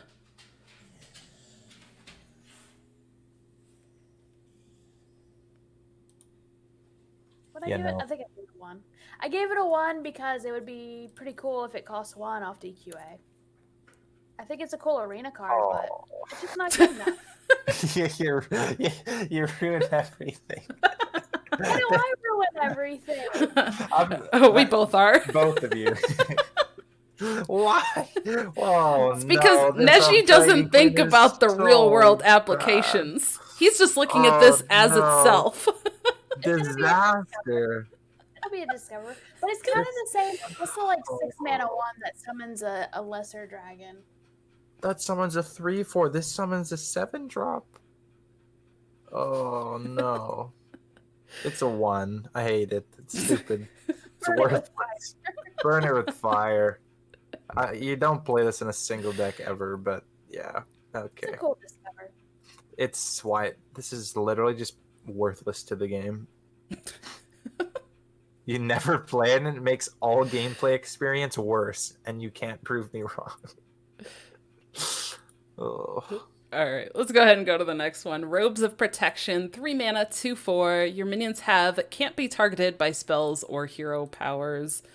I don't know. I'm not really seeing it. Like, maybe there's some fringe case that you use it, so I gave it a 2. But we've had other effects that are similar to this, and they haven't really been used, like, except for fringe. So that's why I gave it the 2. Crackback also gave it a 2. Itachi gave it a 1. Bitbeaker gave it a 3. I self-hyped myself up for this card because I had a game against Spellmage with a Fairy Dragon, and it was the only minion I played, and it hit him in the face 8 times, and I won. I literally just kept removing things with Corrosive Breath, and I played the weapon, and he could not kill it. It was impossible. They just can't kill it. Nothing in their deck removes it, and I was not playing other minions because he couldn't rolling Fireball into it, so he just could not kill it. It was hilarious. So yeah, this made me rate this a 2 instead of a 1. Maybe there's spell heavy decks and they just can't do anything and the game's over. I gave it a 2 for fringe. I don't see it seeing play. I feel like there's so many AoE spells that kill without having to target, or a Soul Mirror can easily kill something off. We have Fairy Dragon, we have stuff like that, and it still dies to Cobalt Lackeys or just dies on board. I don't think being immune to spells is that overpowered enough to run this. Now, this does give itself that effect as well, right? Because it just says you are minions. So that maybe makes it slightly better than if it were to say your other minions, but still not good enough, I don't think. So. Yeah. All right. Next one, Animated Broomstick. 1 mana, 1/1, rush, Battlecry, give your other minions rush. Okay, so Crackwack really likes this. He likes this in some token style decks, aggro decks. and to like use their effects, like rushing in. So he gave this a 4. I gave it a 2. Itachi gave it a 1. Now this is the one Bitbeaker said he gives this a 7 for the flavor text. So the flavor text on this one is, blimey, that's a Stratocumulus 1000. I don't get it. He likes it. It's Harry Potter. Yeah. Oh, okay. It's just funny because the Scholomance stuff is so much like Harry Potter that they just was like, finally, they're like, yeah, it's pretty much Harry Potter. Here's the quote. Yeah. So There he you gave go. it a 7 for that, but that's it. Big Harry Potter fan. Yeah, this is trash. Yeah, there's no way. There's like no deck that would ever want this effect, right? I don't think so. I'm out. 1. 2. I think it's fringe. I think there could be some reason. I think people will like it. It's not as good as Carpet because it's a battle cry, but I don't know. I think you could find a way. Just play True Aim Crescent. Eh. Okay, this is True Aim Crescent is like 30 times better than this. Okay, it's Like, better than this, yes. It's like 30 times better. It's the same effect except you get a weapon and every minion afterwards gets the effect every turn, and you don't have to play a 1-mana 1/1 with Rat. Okay. All I'm good right. now. Got the really great point in chat as well, though. This is the broom that the Murloc is riding. That Murloc that I really liked. That 4/3 rush. True. It's the same broom. And also, I did see on Twitter that, kind of interesting, the cards like that Murloc. Sorry. Okay. The cards like that Murloc, the ones that have the death rattle and it puts the like same thing into your hand. The card that gets put into your hand is like it's like the spirit of whatever died. So it's like that's how they died, and then that's the spirit that came back. It's pretty cool, like little story within the art. I did see that on Twitter. Yeah, that was pretty cool. I like that.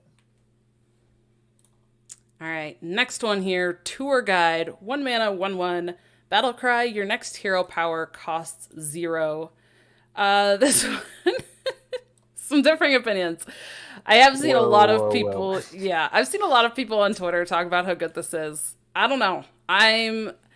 It's just like a lot of the cards we talked about yesterday. I'm not buying it. I don't think I want to be putting this in my deck. I gave this a 1. Krakow gave it a 2. Bitbigger gave it a 4. Itachi gave it a 4. I don't know. I don't like it. I'm not playing this. Okay, so in Totem Shaman, you play this on turn 1 and you get a totem instantly. That's already like a very good use for the card. Okay, let's just like go through the classes here. You play this in Paladin, you get the Odd Paladin hero power for 1 mana. Play this in Hunter, you get a proactive Leper Gnome. You play this in Rogue, you get Dagger instantly and you get board presence. Those seem like the main uses. I don't see any other classes want to use it, but I feel like a lot of those decks are going to play this, especially Totem. This is 100% Totem Shaman. Like every single Totem Shaman deck will play this. So I gave it a 4. I'm not sure if it'll be in a tier 1 deck, but I think it's definitely quite good. I gave it a 5. I think it's so good. I think it's good in every aggro deck. Like he said, Totem Shaman, he pointed out. The thing I like about it with Hunter, especially Face Hunter, which is my baby, is you would go this turn 1, but you wouldn't hero power. No.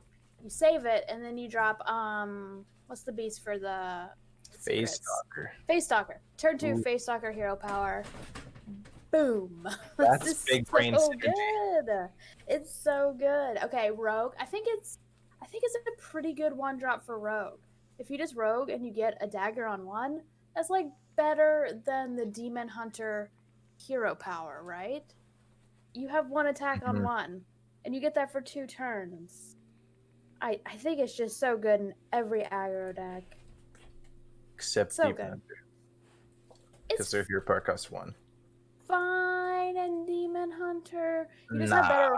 You have better 1-drops is the biggest problem. They printed like base. I think they literally have the 1 mana 2/1 that gives your hero 1 attack this turn. That card's bad.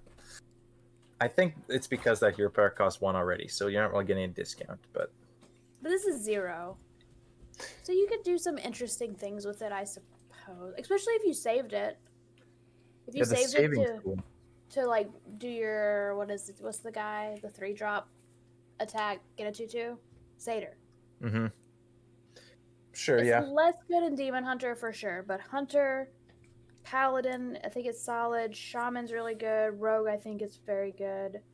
Mage, not as much. Priest, not as much. Aggro decks, it's good.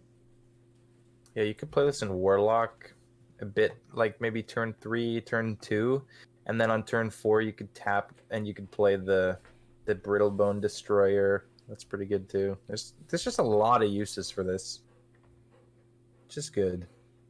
I will admit, I first saw this, I'm like, oh, this is trash. I just kind of dismissed it, but after you really think about it, it's good. It will enable a lot of stuff in Totem Shaman on the coin with Bloom, which isn't hard to ask for, right? If you're on the coin, 50-50. Hard mulligan for Bloom with it, you could do some interesting stuff. Couldn't you like first turn Totemic Reflection then? Or do you one of your totem things? Mm-hmm. You'd play it, yeah, and then you'd do that. Bloom, yeah, you could do some crazy stuff with it. I like it. Wait, Dark Glare and Disease Vulture. Yeah, because like if you use in Warlock, you could just make the hero power cost 0 for both those turns. So on turn 3 with Dark Glare, you tap and you get 2 mana back. With Vulture, you get a free 3-drop. It's just good. I like it a lot. Are you convinced, Dragon Rider? Nope. What? Like, Madness. I understand. Okay, like, maybe I'm willing to go to a 2 on it. Well, you're at a 1?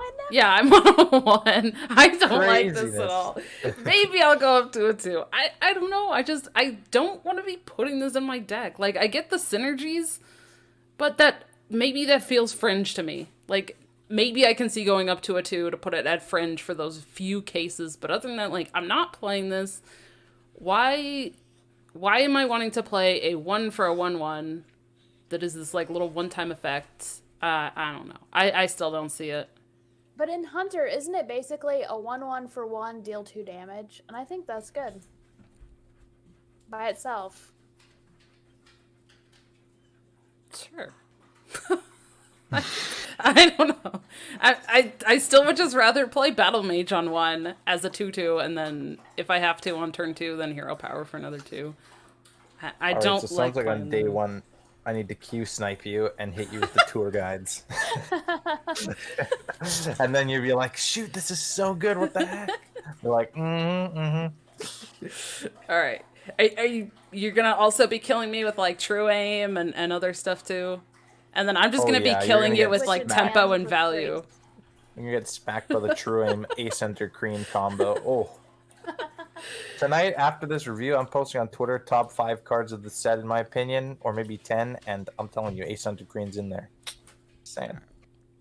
Well, I'm just gonna be playing things like on curve and hitting you in the face and not making weird trades or like hitting with my face and then sending my entire board into your one thing and like, yeah. We'll see. We'll see. Green and okay.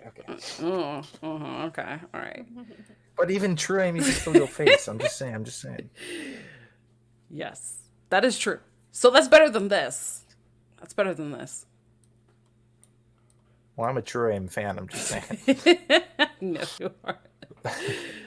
All right, let's go to the talk about Mindrender Illusion. Man, I'm waiting for everybody to be like, wow, this isn't as good as we thought. And be like, ha, I told you. Maybe if it were neutral. Okay, if it were neutral and it like everybody could play it, I'd be like, holy crap, this is insane. But in just one class, I don't like it. I don't know. Nerfed. Okay, I'm ready. All right. Next card. Steward of Scrolls. 5 mana, 4/4 elemental. Spell damage +1. Battle cry. Discover a spell. This one, Crackwack and I each rated it a 2. Like, maybe this is played in some spell damage stuff. I don't, maybe even like in Shaman as well, Shaman or Mage. So maybe a fringe thing. But other than that, it doesn't seem very great. But Baker gave it a 1. Itachi gave it a 1. Okay, so we have 1-1-1-1-2-2 on a card that basically is identical to the card that got Hall of Famed. Nice. Yeah. If we brought Azure Drake back to standard, it'd be unplayable. Yeah. I don't think it'd be as good. I mean, it did draw you a card, right? Instead of discover a That is true. Discover Drawing spell. cards is better than discovering a spell, and Yeah. Dragon's better than Elemental. Yeah. But it still doesn't make it that good. No. I'm not keen on this. I got a 1 on it. I don't see putting this in any decks. I got a 1. I think it makes the spell damage minion pool worse. I'd say the only thing it has going for it is that it's an elemental, which there's very few elemental synergies. Like if you played an elemental last turn, summon 2 of these avalanche guys, but that's about it. It's still a 1. I guess you can Is that find the this. only Elemental synergy in standard? Is there more? I can't think of a single other Elemental synergy. It's like if you put an Shinvala? Elemental. I mean, Shinvala, an elemental? Let me see. yes, that's an Elemental. I mean, like cards that care if you play Elementals. Like they totally just like ditched that If idea. you play, yeah. Well, That was like the Ungoro thing, right? Yeah. There's not a single card, I'm pretty sure, besides So you the. have animated avalanche, right? I think that's it. Yeah, it's bad. This is another one you can get off of Jandus Barov. 5 mana. But okay. Yeah, not loving that. Not loving this J bar stuff. Just saying. All right. I love the scoring on this next one. All right. Voracious Reader, 2 mana, 1/3. At the end of your turn, draw until you have 3 cards. So apparently everybody else loves this. Crackwack 4, Bitbeaker 5, Itachi 5. I've seen a lot of hype about this card. This is another one I think people are overhyping. I hate it. I gave it a 2. I think it's fringe. It maybe sees play in a really aggressive deck. Other than that, I don't think it's played. Who are you, Monsanto? I mean, Monsanto is a much better player than me, so if we're comparing myself to him, then sure, I'm Monsanto. I will say in his video that was 5 hot takes, this was one of them. He's like, this is trash. Everyone's overhyping it. Yeah. And he's the only person beside you that I've seen say that. I think it's insane. You play this in an aggro deck, you refresh your hand. You don't play in just like any kind of aggro. You gotta play in like hyper aggro deck. So this is going in my my aggro rogue. Oh yeah. This draws me into my secret passages, and it's just you can secret passage into this. Like that's insane, right? You just dump all your secret passage cards to get. You play super low curve. You dump all your cards, then you play this at the end. You get your hand back, and you draw 3 more cards. Oh no! Why is this real? This should cost 3 mana, not 2 mana. It's 5. It's stupid. I hate it. This is in Glide decks too. With Glide, just vile. It's so ridiculous. I think it will be a must include. I get it a 5 as well. It must include in any hyper aggro deck. So I'd say Murloc, Face Hunter, Glide, Aggro Rogue. It's so good. I think it's really good. I think it is really good in a few decks. I think people think it's like really good in a lot of aggro decks. I don't think so. I think it's the key card that like makes a few aggro decks. Oh yeah, Tempo Priest. A lot of people are pretty hyped about this with Tempo Priest. Yeah. Tempo Priest, Cube Priest, Split Priest, whatever you want to call it. It's big. It suffers from card draw, right? Since they got rid of the 1 draw, and just value. And I think it might be the push it needs to go into a better tier. Yeah, this and that deck's pretty good. Just run all your low cost thing. You can run like Power Word Shields now. Yeah. It's just good. It's just so good.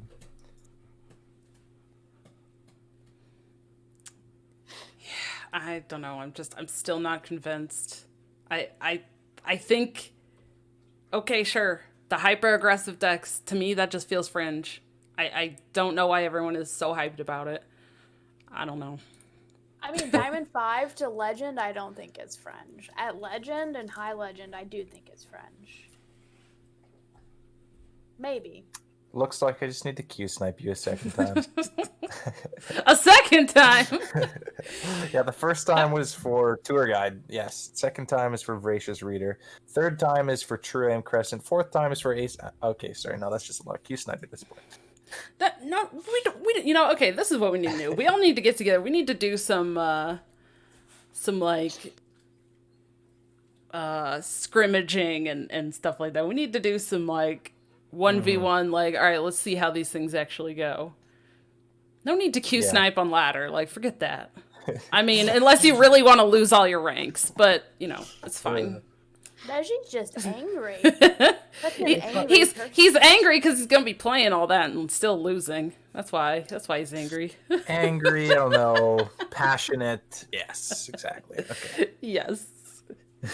All right. Next card here, Mana Feeder Panthara. 2 mana, 2/3 beast. Battle cry. If you use your hero power this turn, draw a card. This one I feel like I feel like it's solid. I gave it a 3. Like, you're probably teching this in. It's a decent body, even if you have to just drop it on turn 2.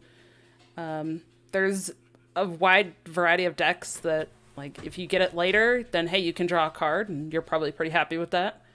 Crackwack gave it a 2. He didn't like it as much. Bitbeaker gave it a 4, and Itachi gave it a 3. We are all over the board on this one. Yeah, I got a 1. Don't like it. I don't see any deck I play this in. Even Demon Hunter's the closest because it has a 1 mana hero power. Am I playing a 3 mana 2/3 that draws a card and deals 1 damage? No, that's bad. I'm not playing this. 1 for me. This is a 1 for me as well. And I think it's one of those you look at it first and you think it's good, and then you start really thinking about it and it's terrible. Like, everyone's like, well, what about Demon Hunter? They have 1 mana. It's like, Demon Hunter already has Chaos Strength, right? Which is a 2 mana, 2 power, draw a card. And even that has been cut from the deck. It's not even good enough, and it's better than this. I just think, because you have, what's the 1-drop, like, Death Rattle, draw a card, the legendary. Doesn't see play. You have the Looter. I know they're both Death Rattles. Doesn't see play, and they're cheaper. You don't have to hero power.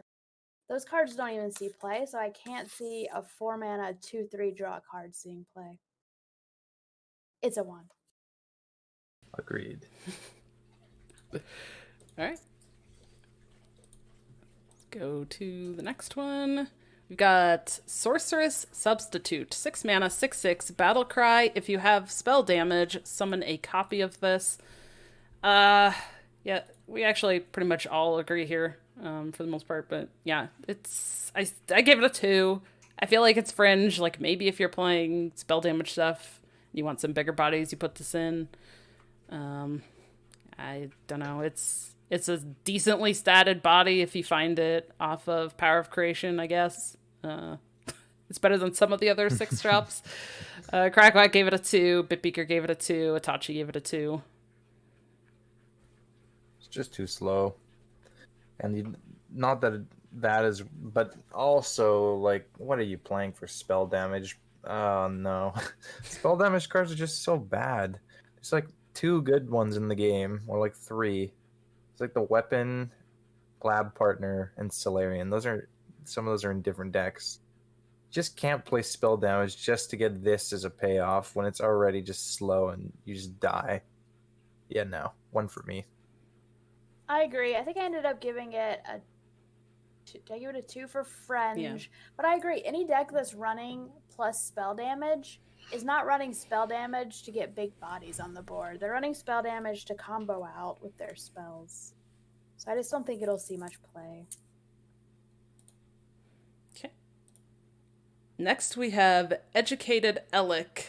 3 mana, 3/4 beast. Whenever a spell is played, this minion remembers it. Death Rattle, shuffle the spells into your deck. Again, another one that we have like polarized thoughts on.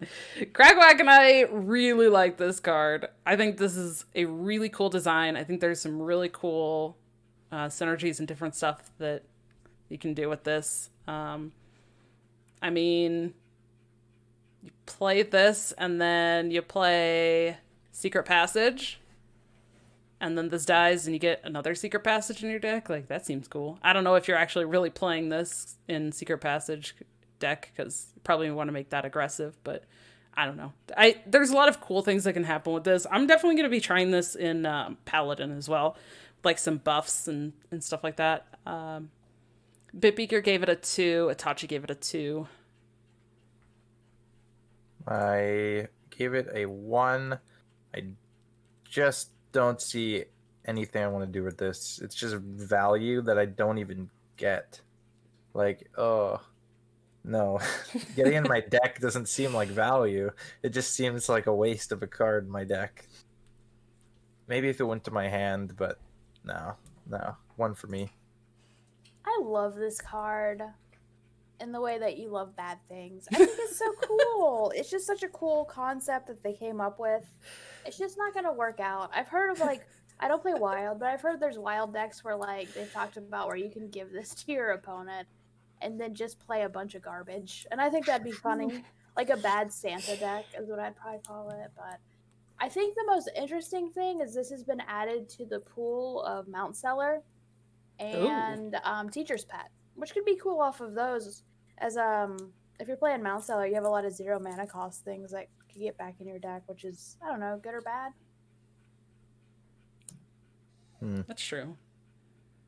I do love the way you introed that, though. I love this and the way you love bad things. I know! You read it and you think of all the cool things, and you're like, but it will never see play. I'll never see it happen. Yeah, it's cool. It's cool. All right, let's go ahead and talk about the next one. Legendary Keymaster Alablaster.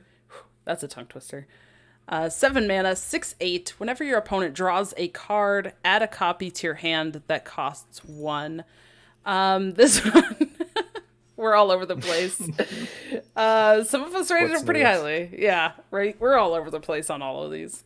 I like it a lot. Like, I think it's solid. I think this can definitely see some play, and I gave it a 4. Crackwack gave it a 5. But again, he likes kind of the mess with your opponent's stuff. And I think he even said, like, you're already stealing stuff or wanting to copy your opponent's stuff in some decks. So he also could see it being played in there potentially. Bitbeaker gave it a 1. And then Itachi gave it a 3. Bitbeaker knows what's up. I got a 1 for this guy. Nope. I just don't see what you can do with this. It's just a 7 mana 6/8. You just play it, does nothing. They remove it. We go back to how we were, but you play a 7 mana 6/8. I don't see a single card that you can combo with this in standard that does anything. It's just a big dude.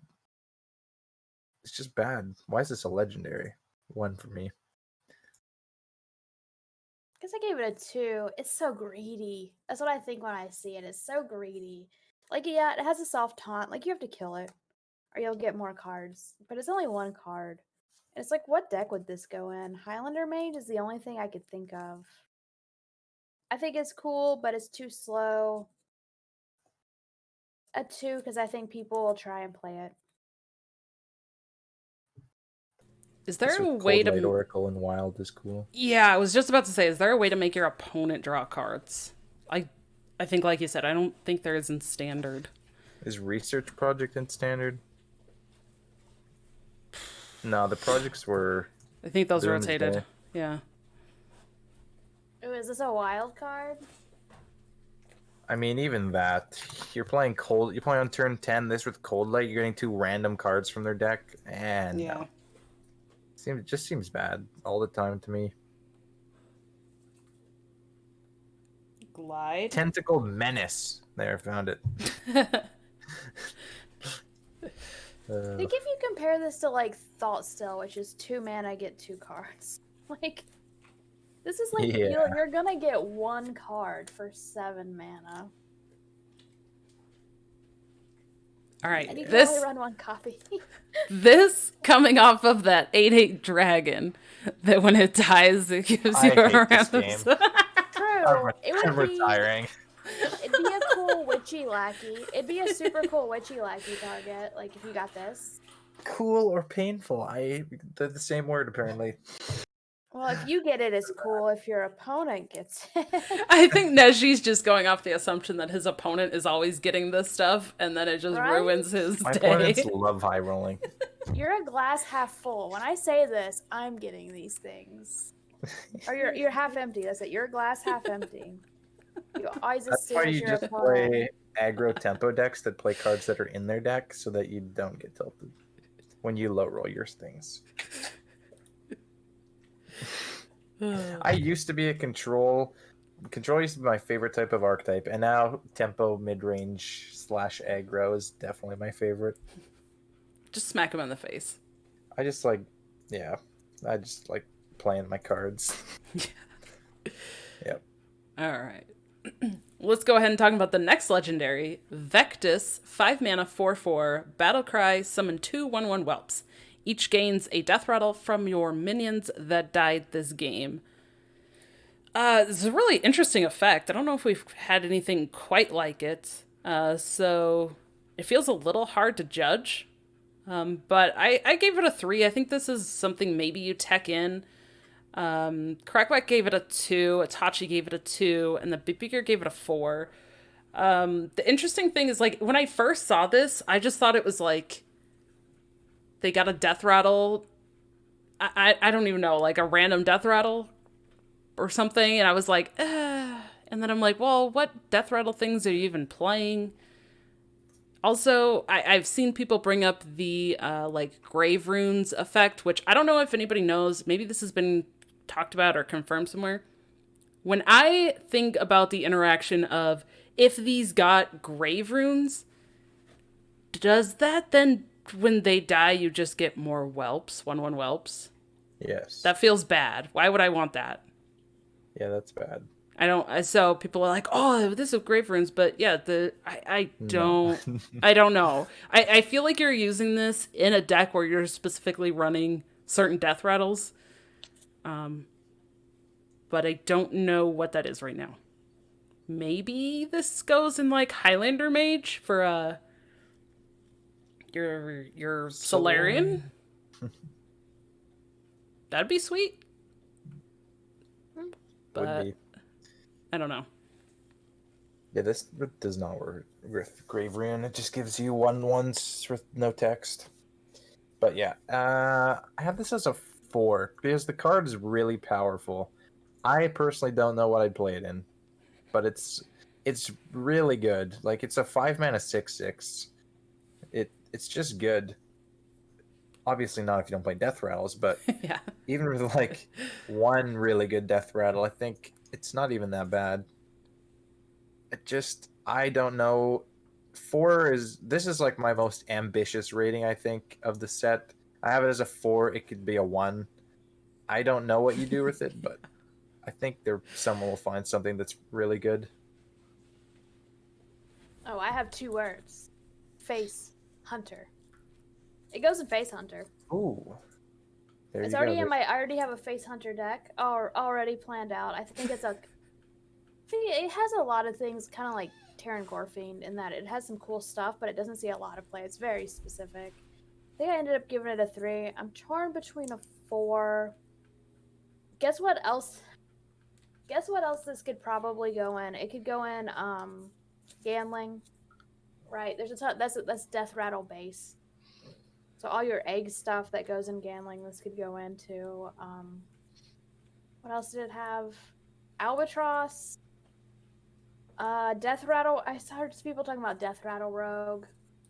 Yeah. Infiltrator Lillian is insane with this. Yeah, Yeah. the biggest thing I see it with for me would be, and oh yeah, and there's Death Rattle Hunter, which might see play with Bloated Python, Machnathal Lion, things like that. But I'm excited for Face Hunter. Yeah, this is kind of sweet with Face Hunter. All right, there's a use already. Yeah. And that took, what, 5 seconds? People will find more. Just give it to No Hands Gamer. He'll make it tier 1. We'll be fine. Yeah. Right. This is also another body you can roll off of Janice Barov. Just going to point that out for every 5 cost. True. Okay, this one I'll be happy if my opponent gets. Yeah. All right. Next one, another legendary. This is I think the first neutral weapon that we've seen. Sphere of Sapience, 1 mana, 0 attack, 4 durability. At the start of your turn, look at your top card. You can put it on the bottom and lose 1 durability. This one, it's kind of mixed reactions on this one too. I don't know. I'm not sold on it. I think this is another one that people are kind of overhyping or reading into a little too much. I rated it a 2. There might be a deck that can really take advantage of this. Krakowak gave it a 4, Bitbeaker gave it a 4, and then Itachi gave it a 2. I just don't see how this fits in your 30 cards. It kind of doesn't do much, right? The reason I gave it a 2 is I see it in combo decks because you put your combo cards at the bottom of your deck and you just keep cycling through and grabbing your card draw to actually cycle through the deck. But, yeah, I don't know. People are really excited about this. I don't think it's very practical though. When I first saw this card, I thought it was bonkers, absolute the nuts. Because back in Magic, everyone compared this to Scry, and this ability where at the start of your turn you draw 2 cards. You look at both of them, you put 1 on top, you put 1 on bottom, and that's insane, right? But this, when I saw, I got to play with this when I did the pre-release stuff. And you only look at 1 card, right? You look at 1 card and you're like, well, it's almost like a grass is greener. Or it's like, well, this card's pretty good. Or I could try and get another card. And so in most decks, you're like, do I do it? Do I not? I just don't think it's nearly as good as I thought it was. I feel like I kind of like it in a Highlander deck because there's so many times when you're getting late game and you're like, okay, I really need a good card, and you end up drawing your Battle Master or your Battle Mage. And you're like, no, dead draw, dead draw. So at least when I had that, I could look at it and go, okay, I don't want a Battle Mage. Give me my Bran or whatever I want, my Dino Tamer. I agree. I don't know if it's good enough. I don't know if it's worth the 30 cards. I gave it, what did I give it, a 3? 2 or 3?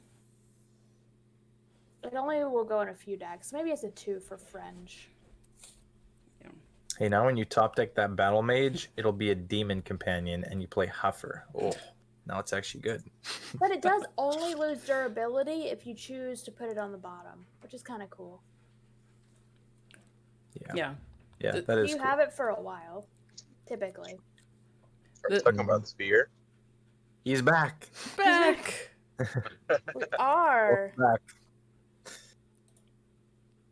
Sphere Yes. is a cool card, but it didn't do anything. Mm-hmm. Yeah. I will say this is another one that has really cool flavor text. It says, "This is what it sounds like when spheres scry." Is that a Power Man 5000 reference? No, it's Prince? yeah, Prince. This is what it sounds like when Oh. doves cry. Yeah, but Oh, it's when Prince. spheres scry, and also a reference to magic, the scrying. So yeah, cool flavor Oh. text. Oh, they're nailing these. Yeah. The next flavor text is great. Oh my guess- god. I think I was thinking Worlds Collide. Oh, yeah. All right, well, let's talk about the next legendary. 4 mana, 4/5. Battlecry, reorder your deck from the highest cost card to the lowest cost card. Let's see. This one looks like most of us agree And I'm glad he's back to explain why he doesn't. So, yeah, Crackwack, myself, Bitbeaker, all of us gave it 4s. It And seems the pretty good. Madman. I like it.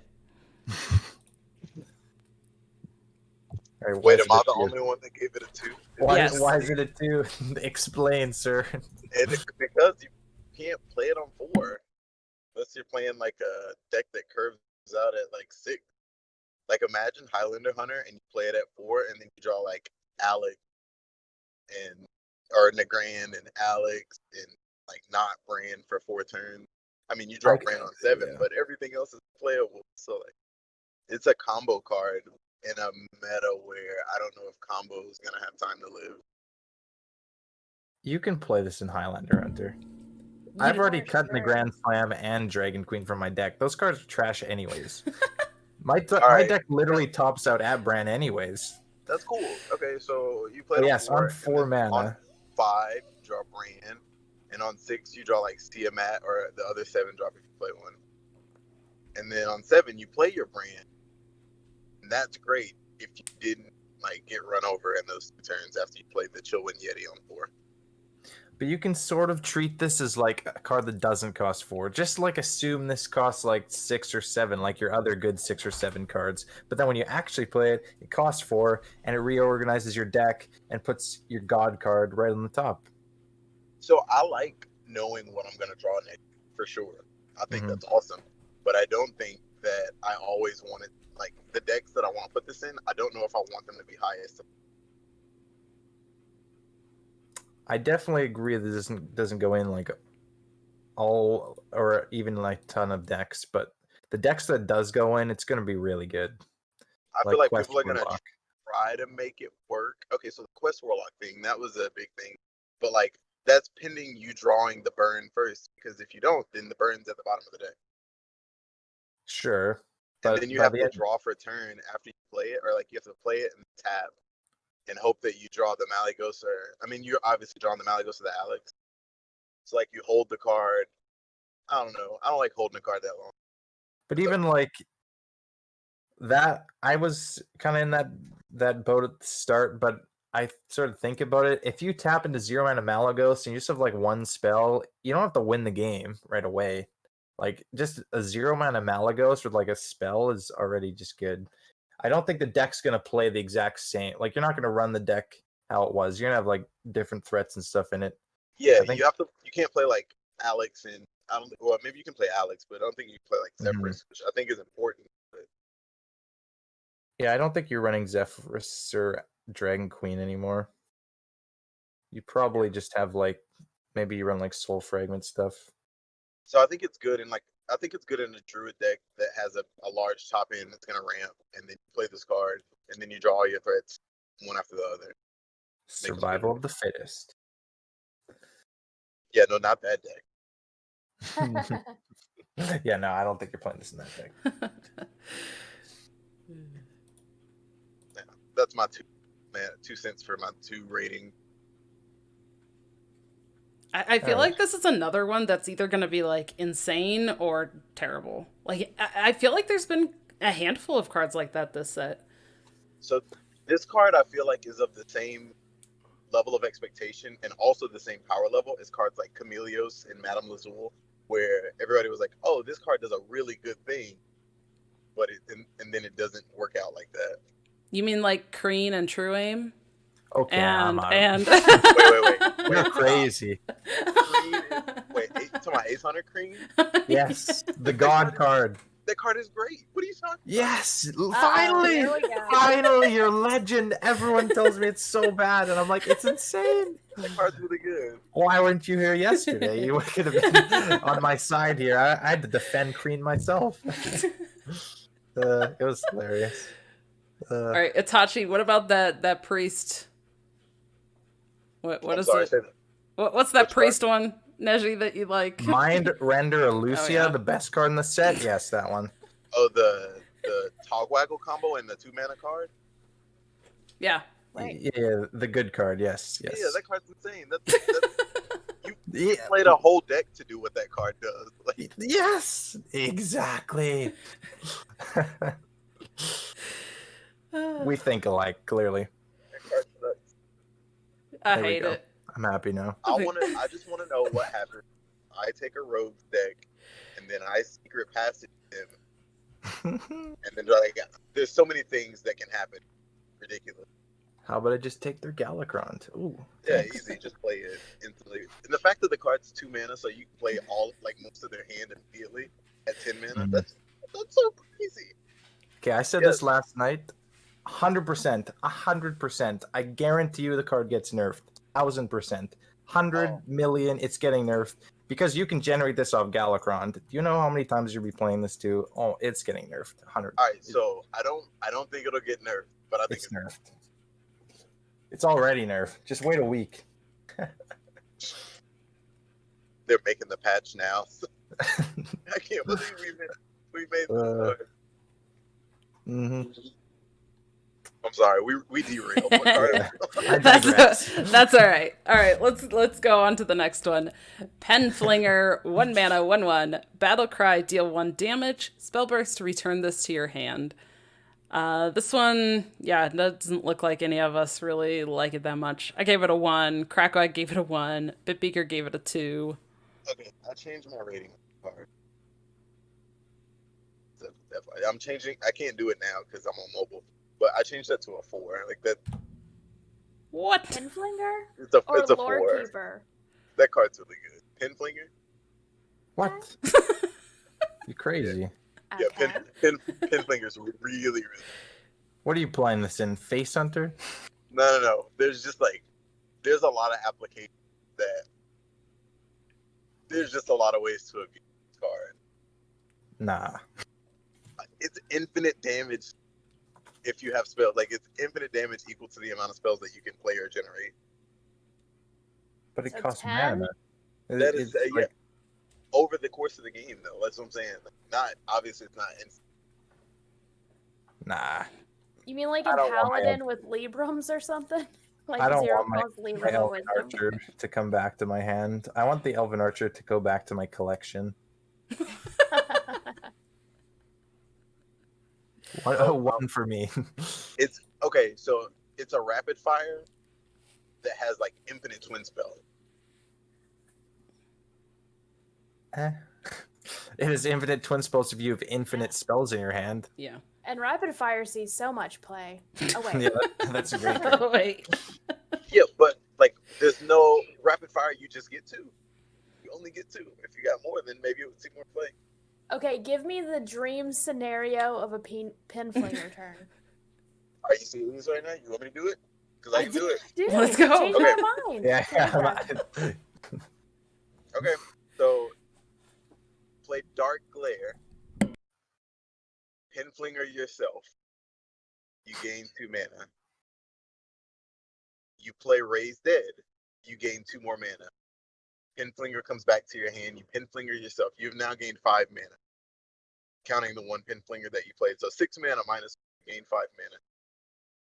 You do that. You do these. You basically Pinflinger yourself until you have 9 mana, and then you Malygos Raise Dead, and then you Pinflinger yourself again, and then you just burn them out. Like it's a ridiculous amount of damage that you can generate in Warlock. How many cards do you have in your hand?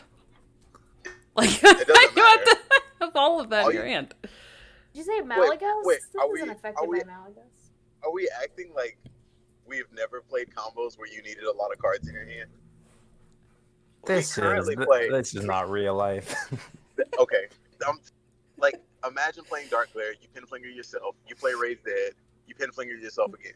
You just played a 4/5, and you have gained 5 mana also, and you have drawn 2 cards.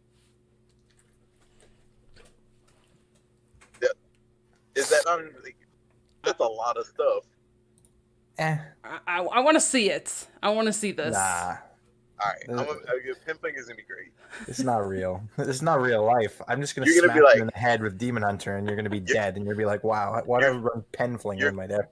You're gonna be like, damn it, I'm so tired of seeing that Pinflinger come down. You're gonna get tired of hearing it. Oh no. I don't know about that one. I think I'd it's a love it cool to- reference. I'd love to see it. Yeah. And that's why I gave it a 2 for Fringe, because I think people will have a lot of fun with it and want to make decks with it. And it's a cool card. I give you permission to stream snipe me with your Penflinger deck. All right, wait. When does the expansion come out? Thursday, right? All right, so He's doing a 12-hour stream, by the way. Next Yeah, year, so. I'm doing a 12-hour stream. You can come in he'll anytime. be around. all right, cool. He's available. If you want to challenge me with your Penflinger deck, I'm in. I will definitely challenge you with my pen deck on Thursday. All right, now I'll just queue Demon Hunter into you and kill you on turn 5. That's but cool. that's okay. Don't worry. Good luck. Oh, this is fun. Good luck keeping minions on the board while I soul charge your life away. While you fling your pen. While I soul charge your life away and infinitely Penflinger you. Oh no. I'm shaking. It's wrecked by Penflinger. You're like, I'm gonna play this 4-2. I'm gonna Penflinger you twice, and then the 4-2's dead. Uh-huh. All my cards don't interact with the board; they interact with your face. That's okay. That's okay. I've got you. If you're raised deading and Penflingering your face, you're gonna die. I'm not gonna die. I got this under control.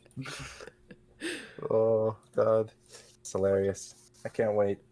I just can't wait for the new set. Everyone's excited about something. Yes.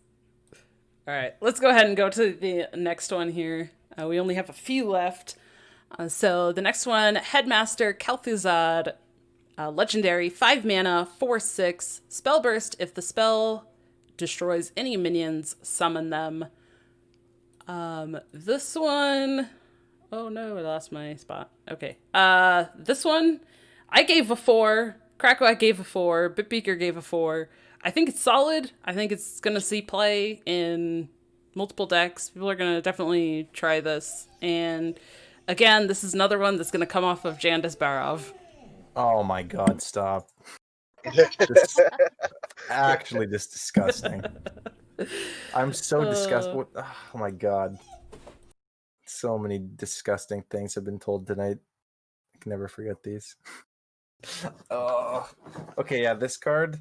So you can go Headmaster Kel'Thuzad, you can play Flesh Giant, and then you can Shadow Flame it. You clear the whole board, and you get your Flesh Giant and their entire board back. That seems good. Yeah, that seems good. Oh, that's pretty good. It's a 3 for me. I don't think it's amazing, but I think there's some fringe cases, and it's probably good. I gave it a 3. I think it's good in Rogue with Backstab. Priest with, what's Dragon Breathy thingy? Nether Breath? Breath of the Infinite, I think. Breath, yeah. Breath of the Infinite could be good, like 7 mana, this, Breath. You could get a few things out of it. So I think there's a lot of potential. There's a Cool. way. There's a way that you can do thing 24 damage in Oh, priest. here we go. If you Is there a here's the Penflinger? scenario. There's 2 Penflingers involved in this. First of all, No, there isn't. no, the real thing is that if you play Galakron Priest, you play Fate Weaver, and it discounts either Shadow Word Death, Kel'Thuzad, or Wretched Reclaimer or Reborn. No, there's no way you're playing all these cards for one, but this is a dream scenario. So you're playing against Hunter, and then they Dino Tamer brain you, and then you go Kel'Thuzad and Shadow Word Death, and then you hit them for 8, and then you play Reborn on your King Crush, and play Wretched Reclaimer, and then you get 2 King Crushes back, get them for 16 more. The OTK. There was one of those with Sheesh. Leroy, right? Yeah, there's one. With I played that deck. It was actually not bad. I think it's actually pretty reasonable that you just have this in Priest and you Shadow Word Death the King Crush and just hit them for 8 or trade or whatever. You can probably just hit them for 8 consistently. I think this in Priest is pretty good. There are a lot of ways you can use it. It's just a really good card to it's you get +16 if you Death of Crushes. So you double the stats because you remove them from them and you add them to you. So it's really good if you ever move. Yeah. It's better than that Priest spell if you deal 4 summon a copy. Oh, that card's 6. hot trash, yeah. Okay, this Is it just me or like the colors on the card like very aesthetically pleasing? I don't know what it is. Just looking at this card is it's good. It's a nice card. On Kel'Thuzad? Yeah. Okay, so do y'all remember the Max Ramus version of Kel'Thuzad? Yes. Why did I think his head was so much bigger? Why was his head so big in that card? Because it was literally the Because it entire was card. big. His head was the whole damn card. I know. That's why he's called a headmaster. Big head. Oh no. Oh, I'm so glad you made it back, Itachi. Just in time. So you could tell everybody how good all these good cards are. Okay, nice. Exactly. Now they know the true power of Mind Render Elusia. Sure. That's kind of clean. Ace Hunter, Kreen, exactly. I'm making a top 5. I told them earlier. Making a top 5 on Twitter, and both of those cards are in it. Just saying. 600 Queen is a 3-mana flame strike. I don't care which one. That's what that card is. Mm-hmm. It's a 3-mana flame strike. He says only the truth. All right. Well, the truth is we need to get through these last cards. So let's true. keep going. Next one, Onyx Mage Scribe, 6 mana, 4/9, dragon, spell burst. Add 2 random spells from your class to your hand. This one, I gave it a 3. I think there's going to be cases where it's played. Again, maybe in like Highlander, you might use it for the dragon synergy. And it's also from your own class, so it's probably going to be a little more helpful than like random spells or spells from your opponent's class. So I gave it a 3. Crackwack gave it a 2. Bitbeaker gave it a 3. And all of you agreed. And it's... Yeah, this is bad. This is like Cobalt Spellkin, but bigger, but worse. And Cobalt Spellkin's already in like one deck. So yeah, I'm making this a 1. Nefarian never saw play, and you didn't have to play a spell to trigger it. Very true. I'm Based happy. off power of creation Yeah. with like a Ray of Frost. That's a lot of value. Yeah, I'm happy getting off Power of Creation. 9 health is a lot. Oh, well, Power of Creation. No, but like, Yeah. so is Colossus of the Moon, but it's not in my deck. True. True. I It's also crafted coming that up. card for Masters Tour Soul, by the way, and I had it in my specialist deck. Because Control Warrior is like one of the best decks, and that card just stomped Control Warrior, and you ran Pocket Galaxy, and they literally just couldn't kill it. And it won me a game. It was pretty funny. Yeah, it is a new DQ Alex thing, which I'd kind of be sad about actually. But it's a 1. It's too slow. Yeah. Okay. Let's go ahead to the next one. Cult Neophyte, 2 mana, 3/2, Battlecry. Your opponent's spells cost 1 more next turn. This one, yeah, I don't see it. I just don't think that this is kind of the disruption that you're looking for. And I don't know, like maybe if other 2-drops are bad and you want a 3/2 body, but I don't know. I gave it a 1. I don't think this is being played. Crackwack gave it a 2. Beatbeaker gave it a 2. I think All you right, can. so You go ahead. when I popularized the small spell mage deck, people might try to take this in against me just because me and the mage deck will be going off with all these really cheap spells. Yep. Nice. Yep. What do you think about Mozaki? Just quick. Just want to know. You gotta. Is that the card that? It's like the infinite spell damage card. Wait, what does it do? The 3/8. It's like it's a 3/8 for 5, and every time you cast a spell, it gains spell damage +1. Oh, that card is stupid. That card is crazy. Okay, good. Just wanted to know. It's play it on 5 with no intent for it to ever live. You just play it. Yeah. And if they don't kill it, they lose the game instantly. Lose the game. Yeah. Okay, good. Okay, back to this card.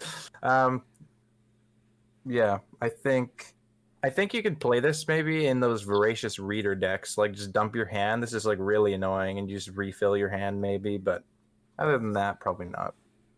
I don't think it'll see play. I put 2 for Fringe in case there's a case for it, but I mean Boom Pistol's better and it doesn't even see play. Yeah. Oh, I forgot about Voracious Reader. Yeah, that's true. That card. So maybe you just play a bunch of cheap stuff and something from getting AoE or something. Yeah, this is really annoying when you just dump your hand and refill. All right. Next one. Well, transfer student. 2 mana, 2/2. This has different effects based on which game board you're on. This card drastically declines in play once the expansion Probably.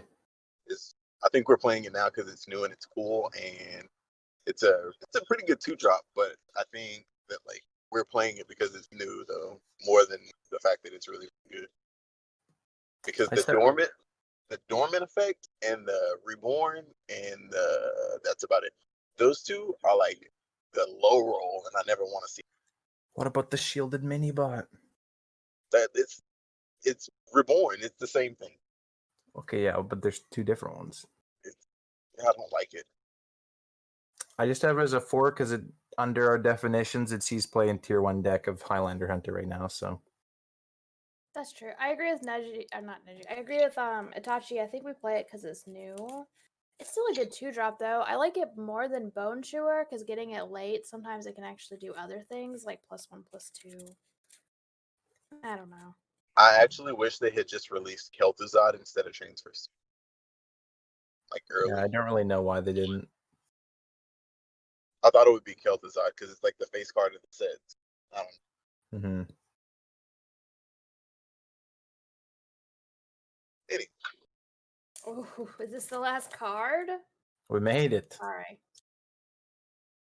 All right, yes, last card. Okay, we have Wretched Tutor. 4 mana, 2/5. Spell burst, deal 2 damage to all other minions. Not seeing it. I don't know. Maybe fringe play in a deck where you want to kind of help clear the board. So I gave it a 2. Crackwack gave it a 2. Bitbeaker gave it a 2. Tachi gave it a 3. Yeah, I think in a class where you need this, the tool is now available to you, which I like. So wait, that's not what Tutor does. spell burst, deal 2 damage to all other minions. Is it the 2/5? Yeah. Oh yeah, that card's good. It's just That card's good. decent, That's all. yeah. That's all he's got. That card's good. That card's good. It's like Volcanic Potion on a stick. Yeah, it's better. It's better bone ring because you play it on 3 and it still has taunt. Versus aggro. True. You don't even need to do 2 damage. You just play it on 3. You know, it's like, oh, I gotta kill that thing or he's gonna clear my board. And then they clear their board killing that thing. True. True. Very Yeah. true. Right, so if aggro is prevalent, this gets a little better. Yeah, so when I, like, okay, so here's what happens. So I'm playing against Neji's Demon Hunter deck, and I play this, and then, like, he decides not to kill it because all his cards interact with my face or whatever. And then I pin flinger, and then I spell burst, and the pin flinger comes back, and I clear his board, and I win the game. Quite handily, I might add. Let's count how many times you've said pen flinger tonight. I've taken a shot every time, and it's Yeah. just getting just everything's pretty Yes. spinny right now. Just imagine how many times. I hope his battle cry is so annoying. I hope his voice line is super annoying. It's So that you- totally going to be too. You're gonna have to squelch your whole computer. I play Hearthstone with no sound. What kind of savage are you? How do you not listen to that? It's because when I stream, I have music going. And Do you guys Yeah. ever watch the show, like the Streamer Showdown and all that other stuff, where they have to like guess Yeah. what the card says? Yeah. And I'm so good at that, and everybody else like sucks because nobody plays with the sound on. I don't know how.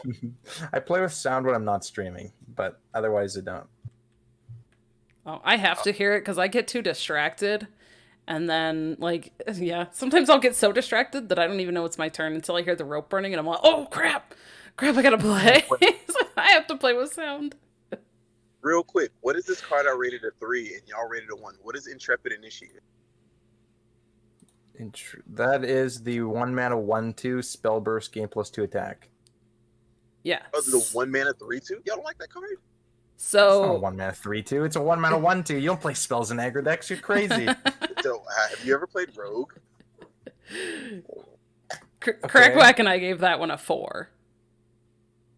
That card. Nah. It's not it. We did it! We did. Y'all All did right. it. What's Most of everybody's favorite card? I need to know. What's the best card of the set? One each. The best or Yeah. favorite? Both. Quick. Y'all I go. don't want to make people too tired here. You're I'll putting go me on the last. spot. Okay, I'll go. I like my favorites are Janice Farrow and Tour Guide, Mm-hmm. and the best card by far is Secret Passage. It's not close. Yeah. Okay. My favorite card is Shield of Honor. That 1 mana. 1 mana card? Nice. Yep. I love Oh, it. you savage. What kind of morphing savage? Yeah? Oh, I'm trying to deal 22 damage from my hand. What kind of shit is that? I'll play it. I'll play it for tempo 3 and Divine Shield. That's fine. I don't need it to be some OTK thing. See, Okay. I think Lightning Bloom is the absolute most busted card, and I'm excited about Devout Pupil. Y'all remember when that card didn't overload you for 2? That's insane. Why did we have that? Why did we have that? Who knows?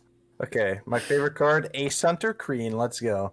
And also, I like Mozaki, the infinite spell damage dude.